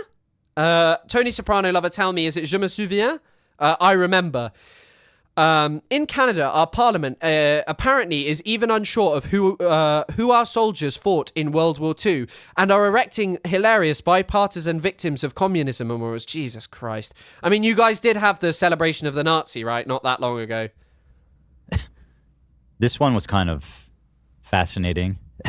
Somebody wrote her just trying to be actually a really thoughtful message. So it wasn't harassy at all, but they're like, just so you know, like you're missing a lot by calling Ela this. And sorry, I have to read this comment. I was just in Montreal, Tortoise for days. I love Montreal, I've got to say. No, but the one started in the United Kingdom. There was a comment that I just saw that I really wanted to read, which is, by the way, Chris, what will happen to the guy formerly known as Prince Andrew? The guy formerly known, he's not fucking Prince, man. I love the way you phrased that, though. Can he still become the king? And what does it mean legally? Can he be prosecuted for association? You know what? I don't actually 100% know. His name has been changed. His name has been changed to Andrew Mountbatten Windsor, so he's no longer called him. He's no longer called it. Denouncing them. I wrote them a really thoughtful message, and her response was, I ain't reading all that. Have a good day. Crying, laughing emoji. We read that email yesterday, and it was comical. It was not a thoughtful message. It was deranged. Let people make their own decisions, man. But yeah, he probably can. Unless there's like a major regicide in the United Kingdom and the entirety of the royal line is wiped out. I just find that so fascinating because it's like, so you're against racism, right? Do not send messages, by the way. How? You've just called their message thoughtful and shown your fans that if they harass someone, they can come up on your stream. This guy is the snark brain that he constantly talks about. He is the leader of the snark brain mentality. I'm sorry, if my fans were like messaging someone I hated, unless it was like something really, really comical, and it was some other content creator who did the same thing to me, I wouldn't bring that up, but I would especially never bring it up on someone I'd worked with, like, and just show people that it's okay to do. And also, to start with, if you care about racism... This was a very thoughtful message, and I don't think they even responded to this. We do not need more messages from them. Thank you. Do not do it. Do not do it. I'm not going to open another one. Don't post the DMs. Don't post the conversations. I'm not going to show them. So, but you posted them all over. Don't even try. This was some followers. Mm-hmm. So He also kept talking about Trisha Paytas and what she's done. Like, look, I'm no avid follower of Trisha Paytas. The only thing I'm aware of is when she goes King Tut and talking about her favourite honky, which I must admit I enjoyed when I saw those. But, like, Trisha Paytas has done some fucked up stuff. But she has also not led a campaign of suing people that criticised her, you know? Instagram model character. So, yeah, pretty depressing. I mean, here's another one. Oh, goes by they. Apologies. The person who... At least he's woke on the transgender woke mindset. Who says, I will be more diligent to work with people that don't support Israel in the future is fascinating because... Yes, or maybe Ethan could have a renowned historian like Ilan Pape on his podcast to dissect every bit of his commentary, and he would call him a hack if he called him out. These people do believe that Ilan is just like a complete and utter hack because he has different opinions to them about Palestine. On a resume, these are all on the BDS list. But nobody cares. Nobody gives a fuck, right, about that. I'll tell you what's the craziest one. Is that these people work with Trisha. So that's the next person. One of these people works with Trisha. Yeah. So then after... Trisha's able to go on Broadway. She's able to have sponsorships. She's able to live her life like... Does Trisha Paytas leave a campaign? Oh my God. So this is breaking Tony Soprano Lover research about this. Tony Soprano Lover is claiming that Hila has also liked to post that from Noah Tishby saying that jihadi culture has infested our culture and those abroad. What do you say? Like, what do you say? I don't know if Trisha Paytas thinks about this. I don't care. Like, the difference is she has not led this campaign to try and deplatform Hassan Piker and has collaborated with Ahmed Fouad Al-Khatib. I will look into it, don't worry. Unfucking bothered by a horde of psychopaths because her snark got removed for no fucking apparent reason, right? So the next one is Selena, and she was the makeup assist. And once I saw her also say that, I was like, okay, I'm three now. It's it's just, I mean, you I wanted... was telling Ethan, like, I think it's time to just quit everything. Like, just disappear from the internet altogether. Well, Trisha Paytas, I'm going to keep this up because it's important for you guys to know that the people who are trying to ruin our lives for being Israeli, there's like a massive picture. I don't know why. Ruin our lives for being Israeli. I don't know why it's not showing up in the Google search. Someone send me this, please. I mean, there's this one too. Why are the pictures so small? Here.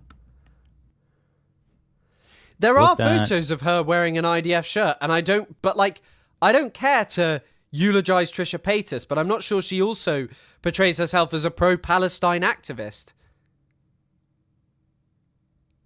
Like, there are so many pro-Israel figures, but there are very few who have used their platform to sue, to demonize, to harass people that they have deemed as criticizing them for talking out against them. And when they do, they're not like, oh, I'm pro-Palestine, actually. They're not. And oh, by the way, there are so many people who've been criticized for this. So many people who talk about people like Frenchie in The Boys and say, actually, this is really fucked up. Eulogize. Can you eulogize someone who's alive? Like, I know it refers to like, means to praise someone or something, often in a speech, written work. No! To eulogize, thank you AI Overview for backing me up. To praise someone or something highly often in a speech or written work, typically after their death or retirement. So you can eulogize someone after their retirement. But I don't think that necessarily whitewashes like wearing an Israeli military t-shirt, like all of this stuff. But like, then again, Ethan has literally said recently that he is proud in Palestine. He is proud of Hila having served in the Israeli military. What's up with Frenchie from The Boys? Only seen like season 1. Frenchie from The Boys is a former Israeli soldier who has regularly posted negative things about Palestinians, like and like pro-Israel stuff. Yeah, I thought you could eulogize someone who's alive. He called a random Yemeni kid a terrorist. Yes, he released a 1-hour content nuke on Hassan Piker, someone who had continually actually said of Ethan Klein, you know, he's not a Zionist. I think he's like got it this good in his heart, you know, but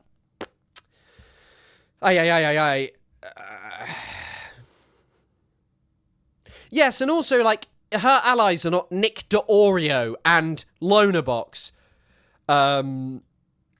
But yeah, so he's upset at someone doing horrible things to throwing coins at Dave Portnoy. Like, Dave Portnoy is a fucking hack and a horrible guy. But, like, you shouldn't just be, like, anti-Semitic towards him. Like, you should talk about his horrible views about Palestine if you really want to talk about him in a negative way.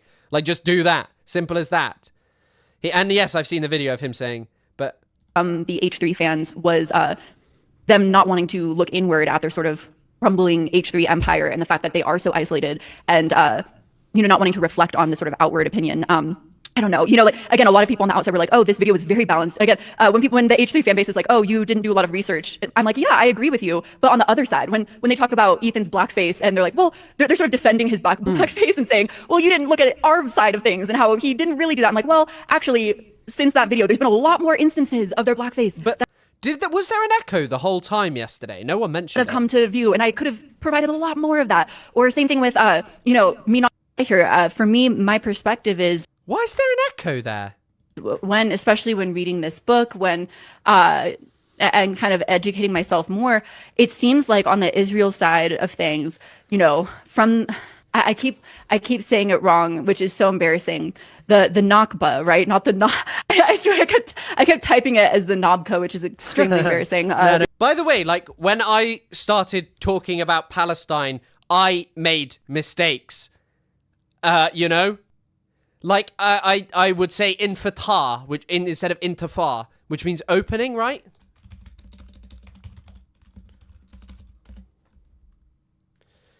Yeah, infatah. No, even then I said it. It's infatah, which refers to, like, I'm not Arabic. Infatah refers to President Anwar Sadat's policy of opening the door to private investment in Egypt. It was one of the most destructive things, by the way. If you want to learn something about economics, I am no economist, but it's basically how you create the worst possible thing of mixing socialism and capitalism, which is basically where you have, and this happened in a lot of Middle Eastern countries, where you had semi-socialist governments, where the government was heavily involved in, like, industries. That's what NASA got involved in. But then anyway, they got heavily involved in, and then they then sold it off to private investment, which is terrible, an awful idea. I mean, I live in the UK. But also, she just didn't come from the position. All of my chat with Madison, and the way in which she's being framed as someone who thought she was an expert on Palestine, did you watch the stream? She was, like, asking questions and clearly showing an openness to learning. You know what I mean? No problem. It seems like from the Nakba and on, all Israel has ever wanted is to take up as much land as possible. I mean, genuinely, why are you? Sorry, I'm not wearing socks. Why are you sitting like this? Why are you? That is my question. And yeah. Now he's just talking about Dan Bilzerian, and then he posted, a lot of the backlash. This is the most infuriating video I've ever watched. She is the most bad faith liar and mean girl piece of shit. I have no clue how to respond to this, so I'm thinking I need to do a public episode tomorrow and watch the whole fucking thing. We'll see. From the H3 fans was them not wanting to look inward at their sort of crumbling H3 empire and the fact that they are so isolated and, not wanting to reflect on the sort of outward opinion. Why did he zoom in on the chat? I don't know. Again. Also, I really need to up my game with this kind of stuff. Are any of you stream experts? If you are, let me know in the Discord.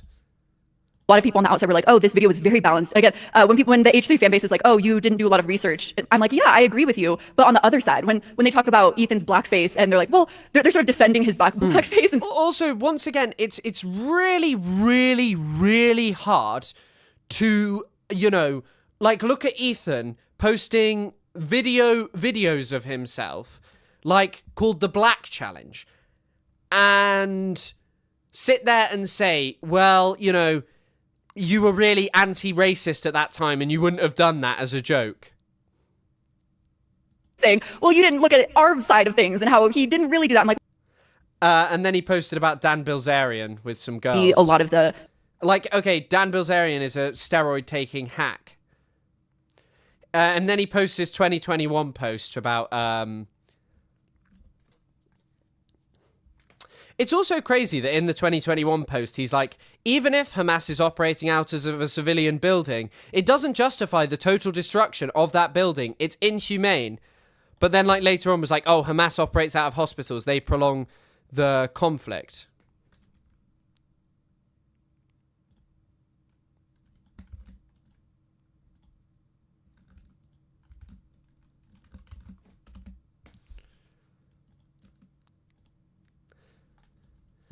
I remember Ethan having a very strong reaction to this anyway. Can I full screen this? No. Couple was shot and killed in Washington, D.C. by a man who was screaming, "Free Palestine." Free Palestine! Yoron Lichinsky and Sarah Milgrim were leaving a peace-building event at the Capitol Jewish Museum and were about to get engaged. For the past 19 months, we've seen an explosion of violence and hatred against Jews. It's pretending to be political protest and social justice activism, but they chant things like globalized intifada and resistance by all means necessary. What do you think these slogans mean? Also, by the way, even the militarized intifada was a response to increasing Israeli oppression. Undeniably. It was undeniably that. They mean violence against Jews, and they just ended in murder. This isn't some peaceful pro-Palestinian chant. They're not calling for the end of the war. They're not calling for peace. They're not calling for coexistence. They're spreading lies that Israel's committing a genocide, that Israel's an apartheid state, that Israel is an ethnic cleansing. Why would you like this? Why would you like this? Why would you like this? That apparently that it's wrong to call Israel an apartheid state. Why would you like this? As someone who supports Palestine, why would you like this? Why would you be liking this? Lonerbox argued to me on a call on stream that Israel doesn't deliberately destroy homes. The destruction was from regular warfare. That was, categorically, by the way, the destruction of homes in Gaza is also not something that just comes out of, warfare. State, and it needs to be stopped. And these lies are fueling this violence. We're seeing it in graduation speeches. We're seeing it in halls of Congress. We're seeing it in the United Nations. This jihadi culture that has infested our society in America, in Europe, and abroad is not about justice. It's driven by the belief that the Jews and Israel are the source of all evil and must be destroyed. My heart breaks for the families of Yoron and Sarah and for every victim of this vile hatred. May their memory be a blessing. Yeh zichram baruch. Last night, it's just talking about this jihadi culture. We've all seen the images. A horrified mother trying to defend her two red-headed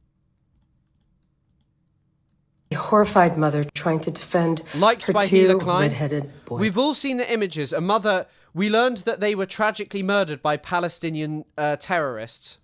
Their names are Shiri, Kfir, and Ariel Bibas. I want to tell you their story, so we'll never forget them. On the morning of October 7th, I forgot about the fucking music. Oh, I'm so bad on that. 2023, more than 5,000 Palestinians from Gaza, including Hamas terrorists, members of other terrorist groups, and civilians, storm the Gaza borders and invade Israel. One of the first villages they attack was Kibbutz Nir Oz.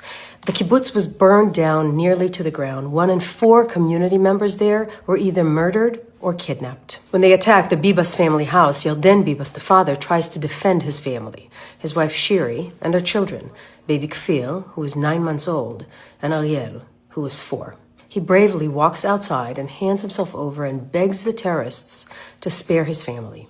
He asks them to go inside and say goodbye to his family, and then he kisses Shiri and the children in what would become the last time he ever sees them alive. Hamas kidnaps Yarden to Gaza. Later that morning, more Gazans tear through the border with Hamas and break into the Bibas family home again, this time kidnapping defenseless mother Shiri and her baby and toddler, Kfir and Ariel. By the way, it is crazy that Israel wasn't able to, like, move people in by that point. They film it. We see it. A horrified mother screaming without making a sound while trying to defend her 2 red-headed babies. After that, we don't hear from the Bibas family for weeks. In November 2023, Hamas publishes one of the most horrific psychological terror videos featuring Yelden in captivity. In that propaganda video, Yelden is being told that his wife and children are killed by an Israeli airstrike. Around the same time, Israeli intelligence... I just also want to reiterate that, like, Hila likes this. This woman previously worked for Netanyahu. ...receives evidence suggesting that Shiri and the children were murdered within weeks of their kidnapping, but there was no verification of that at the time. Fast forward to a couple of weeks ago, which was over a year later. Yelden was finally released without his family. Wait, I think I've got the wrong video here. By then we understand that Shiri and the children... Hold on.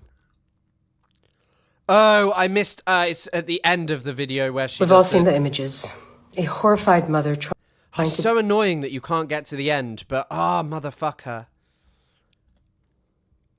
This is the third wave of... Oh, that's annoying that I just... A wave of missiles that is launched at Israel in retaliation to the severe attack that Israel initiated yesterday. Now, we need to remember, Iran is the head of the snake. Iran has been threatening Israel for decades. Iran has been calling for the destruction of Israel for decades. More so, Iran has been sponsoring the proxies in the region, and Iran is behind every single bloody conflict in the Middle East. This is just categorically a lie, but it's also something that Ethan almost repeated verbatim. Genuinely, Iran is not responsible for every bloody conflict in the Middle East. It is just not true. The idea that they even have, like, all these major proxies is debatable. It is really debatable, in fact. The Houthis, for example, are not a proxy, and the Houthis are not a product of what they're doing, like what Iran does. And what they used to do, which was very convenient, they used to hit U.S. targets, U.S. allied targets, Israeli targets, and say, it's not us, it's our proxies. So that war that used to be behind the scenes is now out in the open. Israel has had enough. The IAEA, the United Nations Atomic Watchdog, indicated that Iran has been lying to the world, basically rushing to a bomb and rushing to weaponize a bomb. And right now, currently, has the capability of up to 15 atomic bombs very quickly. And Israel, rightfully so, decided that neither Israel nor the world nor the Middle East can live with a nuclear Iran and had to take them out. This is a very clear message that the Israeli government is sending out, and all of us, Israeli public, that this is not a war between Israel and the Iranian people. This is a war between the state of Israel and the force that is occupying the Persian people, the Iranian people, which is the Islamic Republic of Iran. It's all, by the way, this is literally Israeli government rhetoric. They wanted to cause regime change. It's okay. It's okay. I've got the video back up. Let's have a listen. Defend her 2 red-headed babies. After that, we don't hear from the Bibas family for weeks. In November 2023, Hamas publishes one of the most horrific psychological terror videos featuring Yelden in captivity. In that propaganda video, Yildiz is being told that his wife and children are killed by an Israeli airstrike.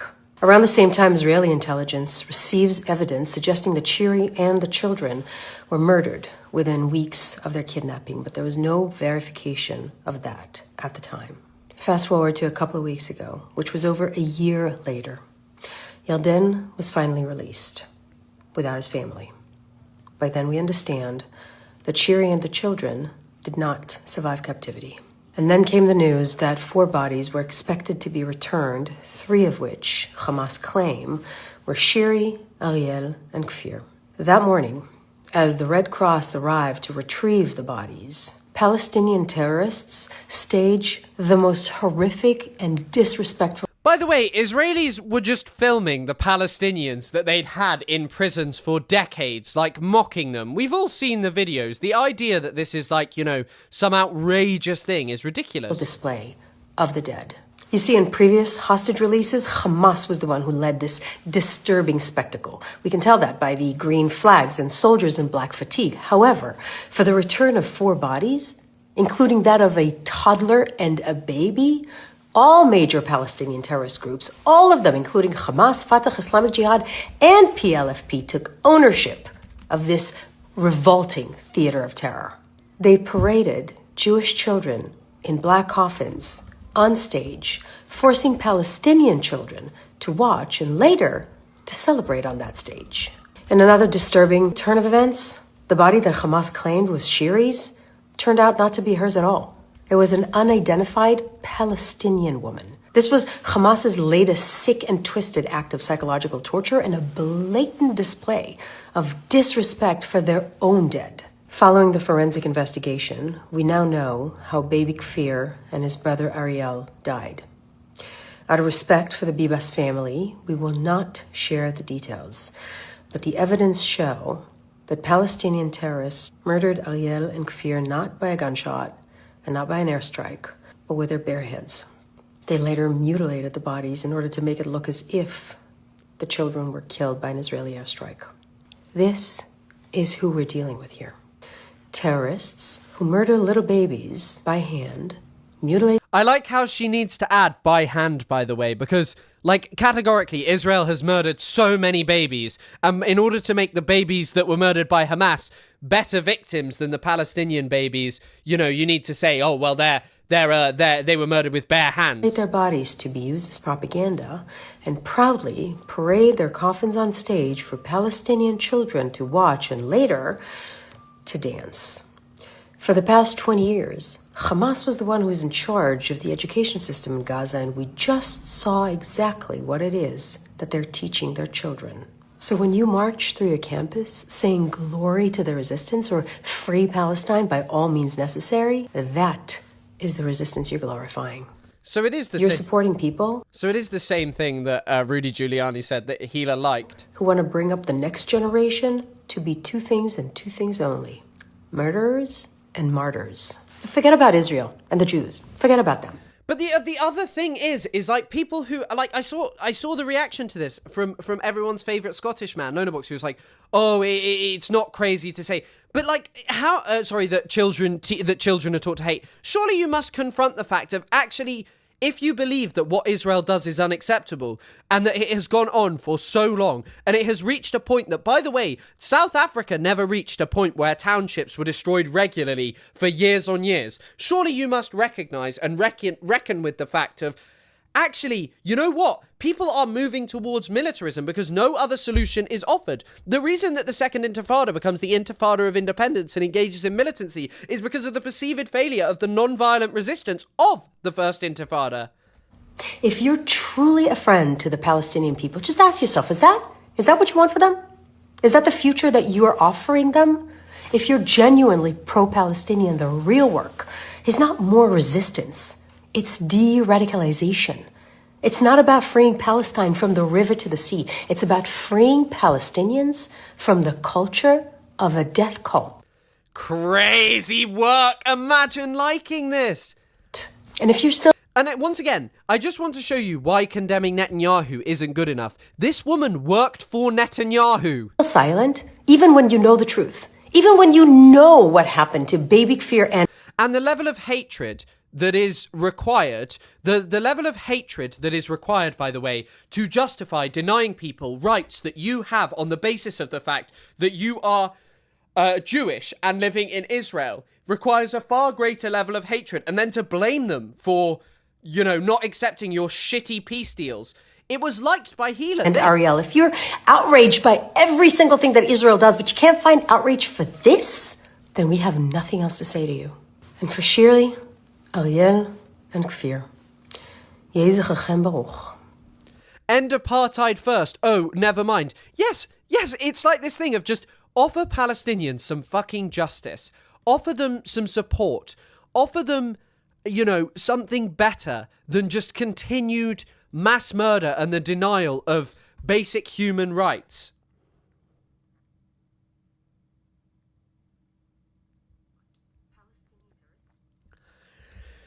But yeah, she liked it. She liked that from a former Netanyahu propagandist. Like, this is no exaggeration. This is someone who was in close proximity.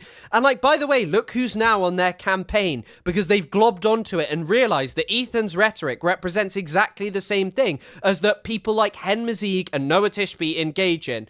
Models have come out to disavow their participation in a new makeup brand's promotional material because the creator, Ethan Klein, is a Jew born in Israel. Because the creator is Ethan Klein, a Jew born in Israel. Okay, he's not actually said, but he said, is Ethan Klein? But he's like, yeah. They say she supports Israel, which can mean a lot of things, can't it? In this case, it means that she doesn't think Israel should be destroyed. That's it. She calls out the government. She advocates for Palestinians. I'm not seeing advocation for Palestinians in her Instagram likes or her Instagram posts, because the only time I've seen her being like, girls are boss, all of this stuff is amazing. The only place I've seen that is her talking about Israeli pilots bombing Iran. They say she calls out the government. She just doesn't agree that Israelis deserve to be slaughtered on the 7th. But let's not kid ourselves. They don't dislike her because of her views. They hate her because of where she was born. There is literally nothing she could say or do that would wash away the stain of having been born a Middle Eastern Jew. Let's call it what it is. Racism. Good for them. Boycotting a Jew for supporting Israel is just plain anti-Semitism. So this person at least admits it. Amiran, a proud soldier in the Israeli military, a soldier of God. But it's just crazy. I'm sorry, we live in a world where people are entitled to their opinions about what you say and do and your actions. And just a little bit of searching on what Gila and Ethan actually say shows you that this isn't just about Jew hatred. It's not just about targeting Jewish people on the basis of anti-Semitism. It's about saying, hey, actually, it's not okay to support Israel. It's not okay to be making excuses for a genocidal settler colony. It is not. It will never be okay. But of course, it doesn't matter. It doesn't matter. Like, it just does not matter. Also, by the way, I'll probably stop talking about this here because I do want to cover the Epstein stuff before 8 p.m. Because I want to end the stream at around 8 p.m. This has upset some people. Actually, we'll just watch it from Ethan's video directly. I'll probably be arrested on the copyright lawsuit for watching Ethan's clips via the H3 leftovers Reddit.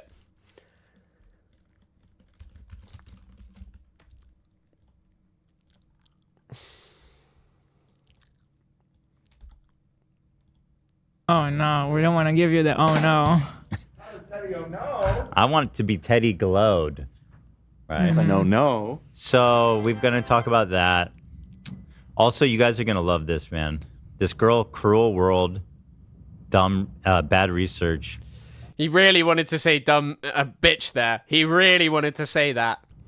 She's doubling down. Right before this episode, she was doing an interview with Chris Kunzler. That is, you know what? Kudos to Ethan. My name should technically have an umlaut, so it should be Chris Kunzler. Mm-hmm. And I do want you guys to know that I'm fighting with every fiber of my being not to call him Kumsler. But it's not even like it's. I don't care. I don't know how you think this is funny. I don't know how you think that this is something that's going to offend me or is like inappropriate. Like, I like, it's just a childish insult. Like, it's not representative of, you know, one of my favorite activities. It's a good activity, yeah, but it's not my favorite one. It's just there. It's not even like, oh, this guy guzzles cum. It's just like, it's there. How could I not? Like, if I called him Chris Cum Guzzler, that'd be mean. Or that'd be... Why would that be mean? You can call me it if you want. It's just, I'm not a child, so it doesn't upset me. I'm 25 years old. When I was at secondary school, I remember when I was in year 7 and someone called me that, and I was like, oh, okay. You know, like, okay, I'm 11 years old, and maybe it upset me then. I think they called me Chris Cum Slut instead, which I'm surprised none of them have come up with. Chris Kuntzler is another one that they've come up with. And it's just, this stuff doesn't affect me. Like, Ethan Klein is funny because it's representative of Ethan. That'd be too far. I think those are the pocket pussies, right? Yeah. That's weird. I would never call him a pocket pussy. That doesn't even make sense. Then I don't want it. Yeah. So she was on cum.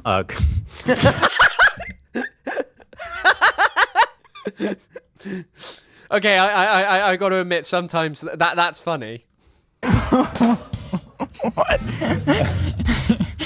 So she was talking to Chris before the show and saying, once again, even more defamatory shit that I was just like, oh my God, this girl. And by the way, again, she's doing this whole thing where it's like, I'm being harassed by H3. Leave me the fuck alone. You're threatening to sue her. Your clan of, like, people that your community refers to as the Pope is like, give her generational debt. Punish the woman who criticized Ethan Klein. Punish, punish, punish. More women. Punish, punish, punish, punish. Like, that's not what's happening. You are now on another show fucking lying about me. Like, leave me alone. Just because I have more audience doesn't mean that I'm fucking harassing you. You are instigating this shit. This man said he would never, ever leave Anissa alone. Does anyone else remember this? He said he would never leave her alone. Yeah, leave me the fuck alone. Right? Yeah. Also, she was getting backlash before the video was even on our subreddit or anything. So I don't know who's harassing her, but... Well, no, the people we do know who was harassing her was the snarkers because she called it a conflict instead of a genocide. Yeah. So now she's on like a whole, like, she's trying to prove what a fucking... You're not going to believe the clips. I mean, it's a wild ride. So anyway, we're going to get into that. And I got you. Talking about this sign. And all oppressed and marginalized groups under an oppressive system. To the post, someone that Hila knew and worked with. And now it ended up being 3 people from the shoot who made a comment, right? Yeah, so... 3 out of like 5 people that were there. No, there are more. 2 models, 2 assistants. If there's any of them watching this, how about you go look up the time where Hila said, I'm denying this. How about you go look up the time where Ethan posted about the famine in Sudan with the comment, meanwhile Sudan. How about you go look up when your boss, your hero, was donating to the, or supporting the Gaza Humanitarian Foundation to deal with Hassan Piker. How about you look up any of the times where he talked about supporting bombing hospitals? How about you talk about the times where he talked about token Jews? How about you talk about all of these things? Go through her fucking Instagram likes. They are crazy. She endorsed the Rudy Giuliani thing that Ethan disavowed as disgusting. That Ethan disavowed and said was inappropriate. How about the time where you apologized for what you did on your video where you said you wanted to go to Israel? How about the time you did that? Because does that really come across as like someone who's actually sorry that you're still on this shit? That you still refuse to admit that there might be something more than anti-Semitism going on here? And this is why what's his name has globbed onto it. This is why Hen Mazig so quickly globs onto it and says, look, this is anti-Israeli racism. This guy's entire being and community and content is dedicated to all of this stuff. That's all it's done. There are 3 models. 3 models. I only saw those 2. Yeah, no. There's another model. 3 models, 2 assistants, hair and makeup, and photographer. So I mean, it was like half. Oh yeah, how could we forget the classic greatest hits, Nakba revisionism? You could just put point by point by point by point by point of just Ethan's most unbelievable statements on Palestine, and he should be made to read through the list and watch all of the clips in a stream and compare that.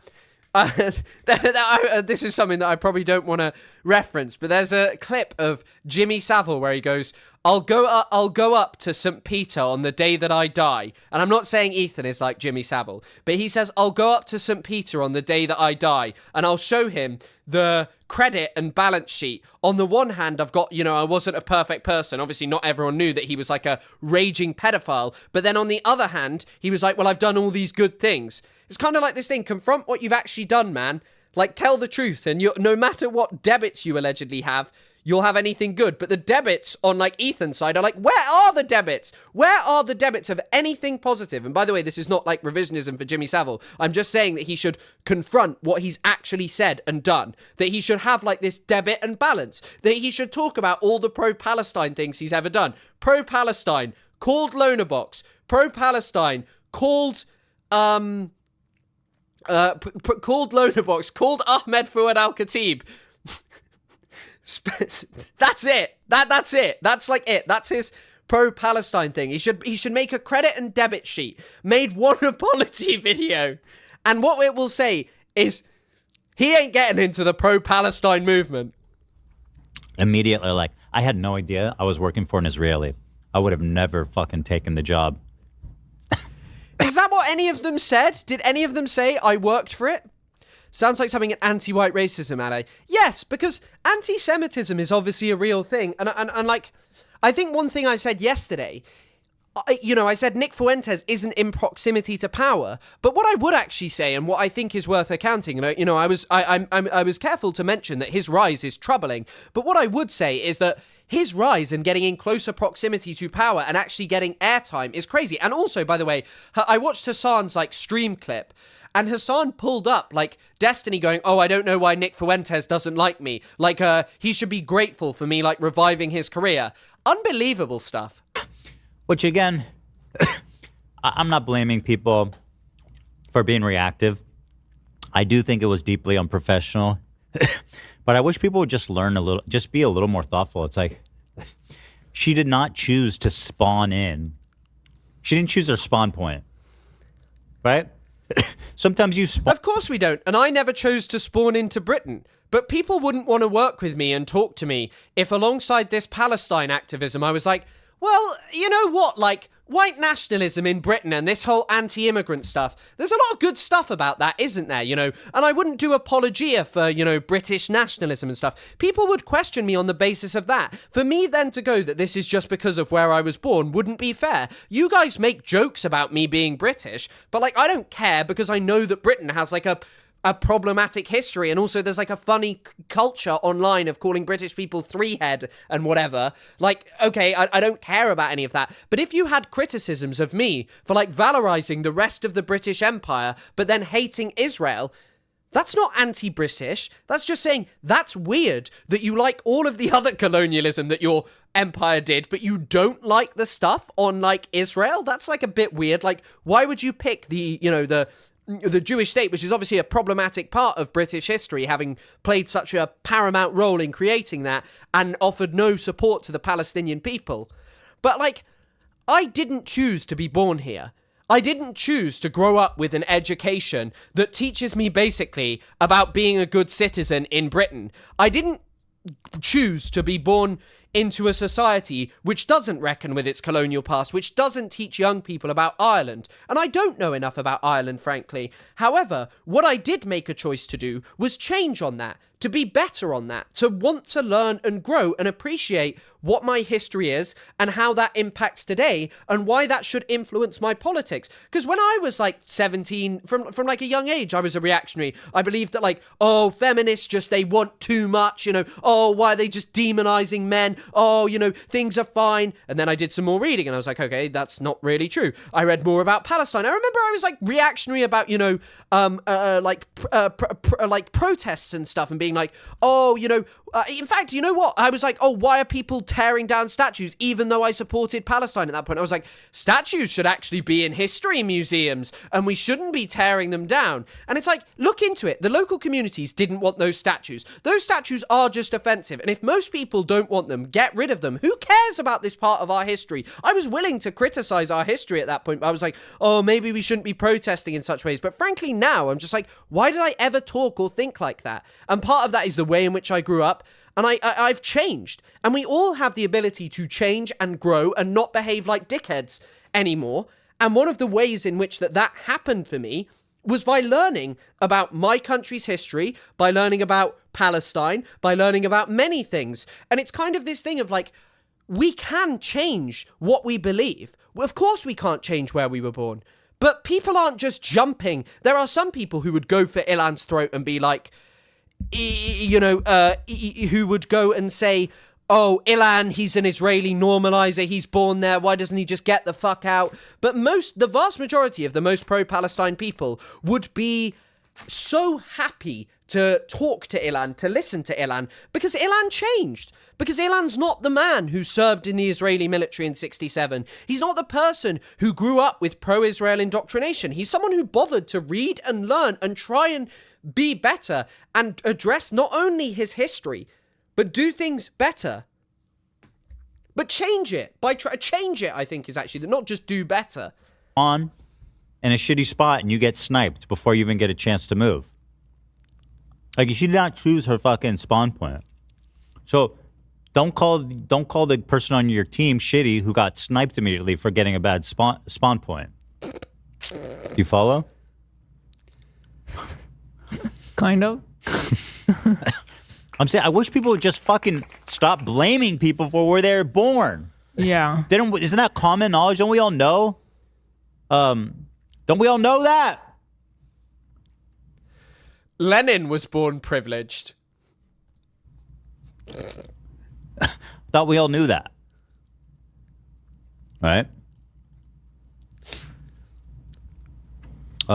This girl's kind of big too, though. She has like 100,000 followers. Mm-hmm.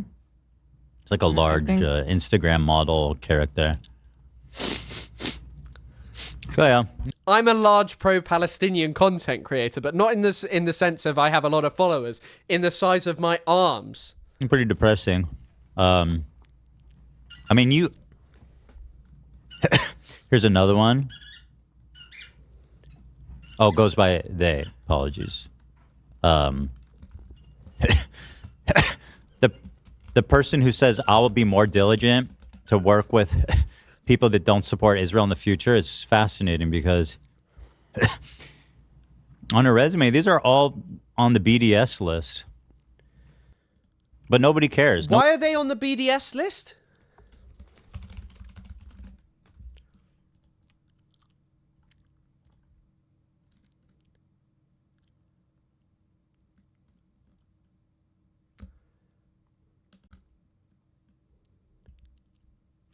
What are they subsidiaries of?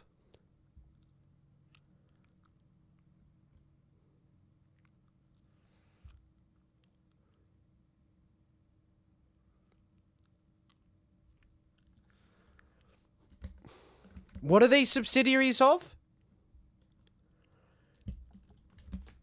Yves Saint Laurent. Who's Yves Saint Laurent owned by? Kering. Kering? Why would Yves Saint Laurent be on the BDS list? Why would they be on the BDS list? Nobody gives a fuck, right, about that. I'll tell you what's the craziest one. Is that these... Wait. Where did they get that from? They. Apologies. The person who says, I will be more diligent. Wait.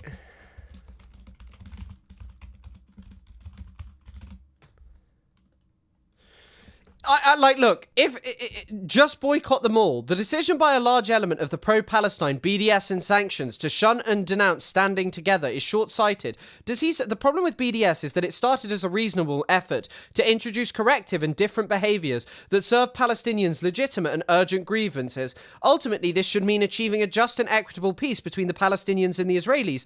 However, instead of seeking to expand the reach and efficacy of the BDS movement, it became a vehicle for the radical ideological expressions of leftist dogmas and radical beliefs that are so common in social justice movements. Does he like BDS? Just like the Occupy movement or even Black Lives Matter lost their potency due to leftist / communist / anarch... Oh, Jesus Christ, I'm not reading this. Word slop. You know what I'm going to say? $7,000 plus $7,000. To work with people that don't support Israel in the future is fascinating because on a resume, these are all on the BDS list. But nobody cares. Nobody gives a fuck, right, about that. I'll tell you what's the craziest one. So they're on the Israel boycott guide. Right.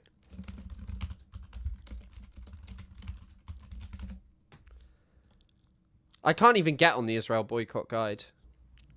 That's not BDS, by the way. Is that these people work with Trisha. So that's the next person.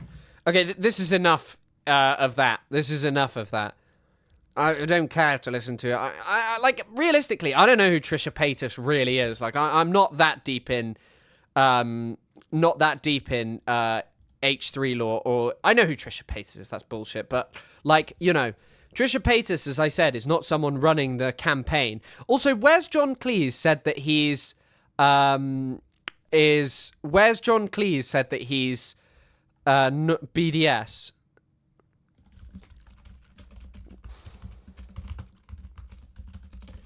Also, by the way, if you look at BDS, one of the interesting things about BDS is we should all try and uphold them, but a lot of this is also like stuff like much more institutional, like HP. How often do you actually buy something for HP? It also talks about universities upholding it and stuff, you know.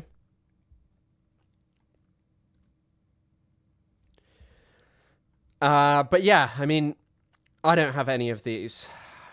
Zara is also part of the BDS. I didn't know that. I thought it had been taken off. I mean, I don't go to Zara anyway. Expedia, Siemens.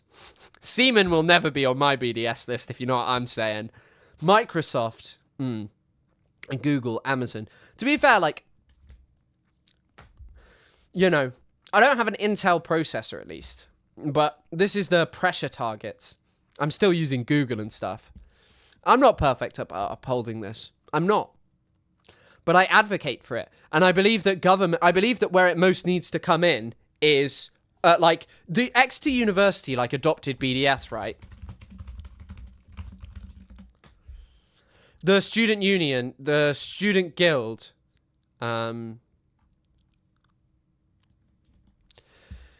Israeli settlement products in a landslide. A 50-day assault, 2,000 Palestinians were killed. The unprecedented turnout and high percentage affirmative of clear indoctrination of the student opinion on the issue. Affirmative is clear indication of the clear indication of the student opinion on the issue, not indoctrination. May Mutahadi, co-president of Exeter Friends of Palestine, FOP, shout out my boys, and ladies. Students are increasingly horrified by the actions of the Israeli government and demanding accountability. The campaign also received widespread congratulation from the university's faculty, including world-renowned historian Ilan Pape. I congratulate the students that ran the campaign, he said. This is just the beginning. This referendum follows on the heels of a vote in August by the NUS. Like, the thing is that the NUS and all of this don't want to work with Israel, and they want this BDS to be implemented on a wider level. Like, look at the impact. Because imagine how many contracts they have with HP, how many computers that they're having, you know?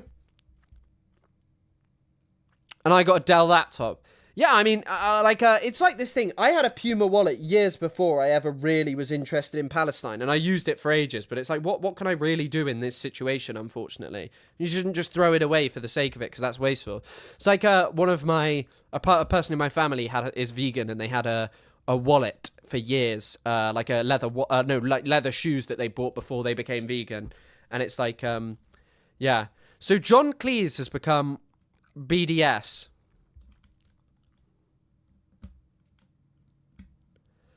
No, apparently he's not. In 2019, he told them, oh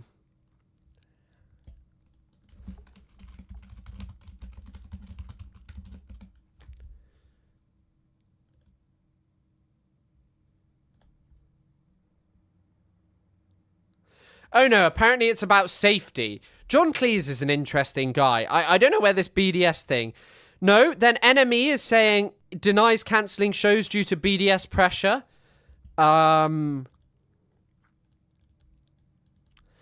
He cancelled Israel shows. Apparently he'd been amplifying social media posts by anti-Semitic conspiracy theories. Let's check out what Haaretz has to say on the matter. God, I wasn't meant to stream for 3+ hours, but we move. I did like nearly 5 yesterday. Yeah, he was like, my shows, Monty Python, my shows and films are not shown on BBC. And he said that the reason that they weren't shown was because of woke, but he sold the rights to them. Yeah, I'm BDS, big dick swinging. Yes, that was awful. When you say become BDS, do you mean we are BDSing from John Cleese? British actor and comedian John Cleese cancelled 4 upcoming shows. I actually just want to see what he's said that's anti-Semitic. Which was subsequently reported. I'm having to reschedule my shows in Israel for later this month, following advice about safety. At 86, that is obviously important. Oh, he gained attention for reposting a clip on Wednesday in which anti-Semitic conspiracy theorist and conservative commentator claimed that Israel was involved in the Charlie Kirk assassination. Oh my God, we got to watch that. We have got to watch that. I'm sitting my ass down and I am listening. What has he reposted? He's like gone a bit woke though.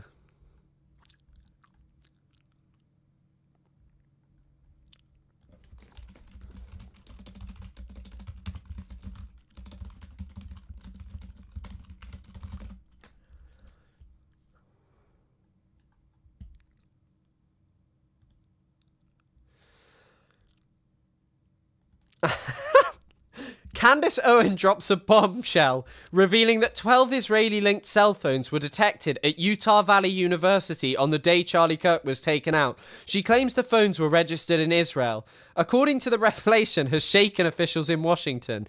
I'm not so sure about that one, but we move. And that the US is trying to repress this information. Another post he reposted was a picture of former Israeli ambassador to the UK, Tzipi Hotovely, with an overlaid quote attributed to her reading, "There could be 1 million dead Palestinian children, and I would still sleep well in the evening." You know, of all of the things about, her, I would not say that that's anti-Semitic because it doesn't seem that distant off what she'd say. Like, she doesn't really give a fuck about what happens to Palestinians. Israel encapsulated in one statement, wrote the original poster. In his repost, Cleese wrote, "Unbelievable." Hold on. I want to see if I can find this.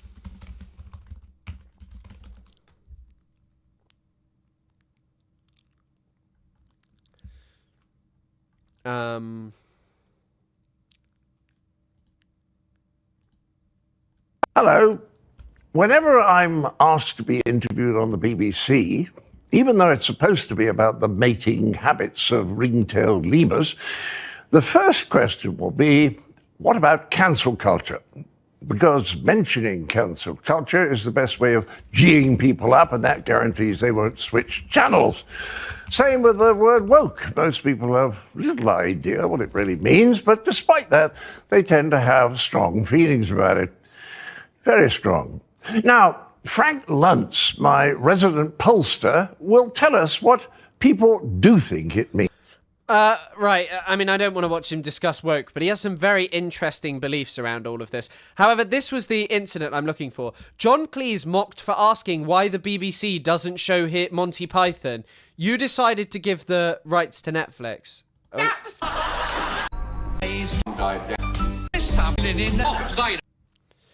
He gave it to Netflix.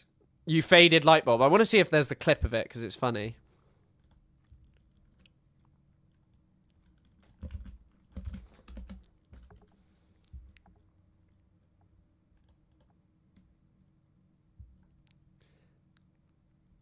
Oh, mate, I'm not going through these fucking shitters. Guy who has been 90 since he was 20. Okay, now he's retweeting Ian Carroll. He has also reposted a post from Ian Carroll, who has pushed conspiracy theories about Israel being responsible for the 9/11 terror attack, saying the mogul Miriam Adelson should be kicked out of the US for donating to a campaign to unseat Republican Thomas Massie. Kick her out of the country. Let her go fund the opposition to Netanyahu. We all saw her deposition in the Bibi files, where she admitted to his pay-to-play politics. Seems like plenty of politics she can pay for over there. On another post about Adelson, Cleese mused, are foreign nationals able to buy American elections? I mean, what are you talking about here? The only thing I'll say is, like, yes, the interference of Israelis into American politics and Israeli lobbying organizations is fucked up and weird. But this goes on with the UAE. The United Arab Emirates got the UK government to review whether the Muslim Brotherhood should be banned for being a terrorist organization. They didn't do it because they couldn't. They couldn't do it.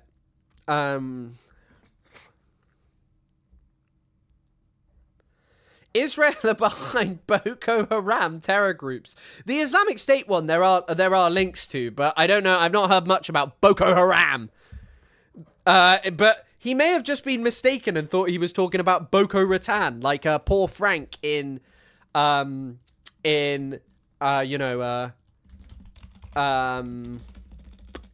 Always Sunny.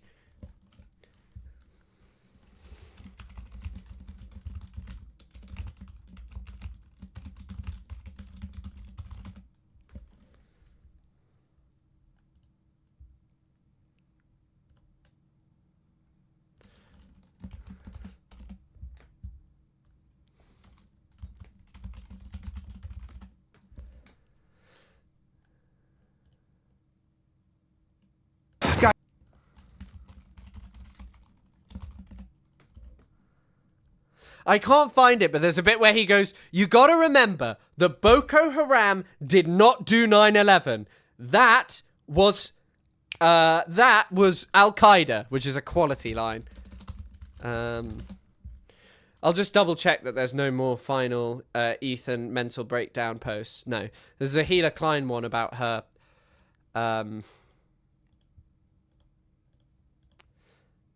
It's just her posting about Teddy Glow with someone who looks like they're dressed as Jane from Breaking Bad. No, Jane, don't do it. Don't fall asleep. Walter White's gonna find you. Wolf Cola. Yeah. Nobody wants to collaborate with us anymore. Crab Rave, yes. Right. You know what, actually? I'm gonna leave the Epstein stuff for tomorrow because I'm quite tired and this was an unplanned stream.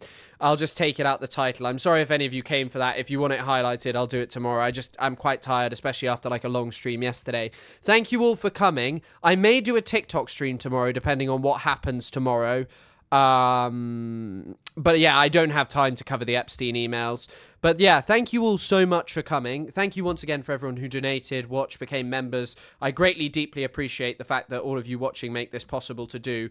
But I will do the Epstein stuff tomorrow. I am sorry if you were here for that, and I'm sorry to let you down. It was just a bit of a surprise stream. The thing that actually took up way more time than I was expecting was the fucking flag shaggers. Private DXR Dota stream. No.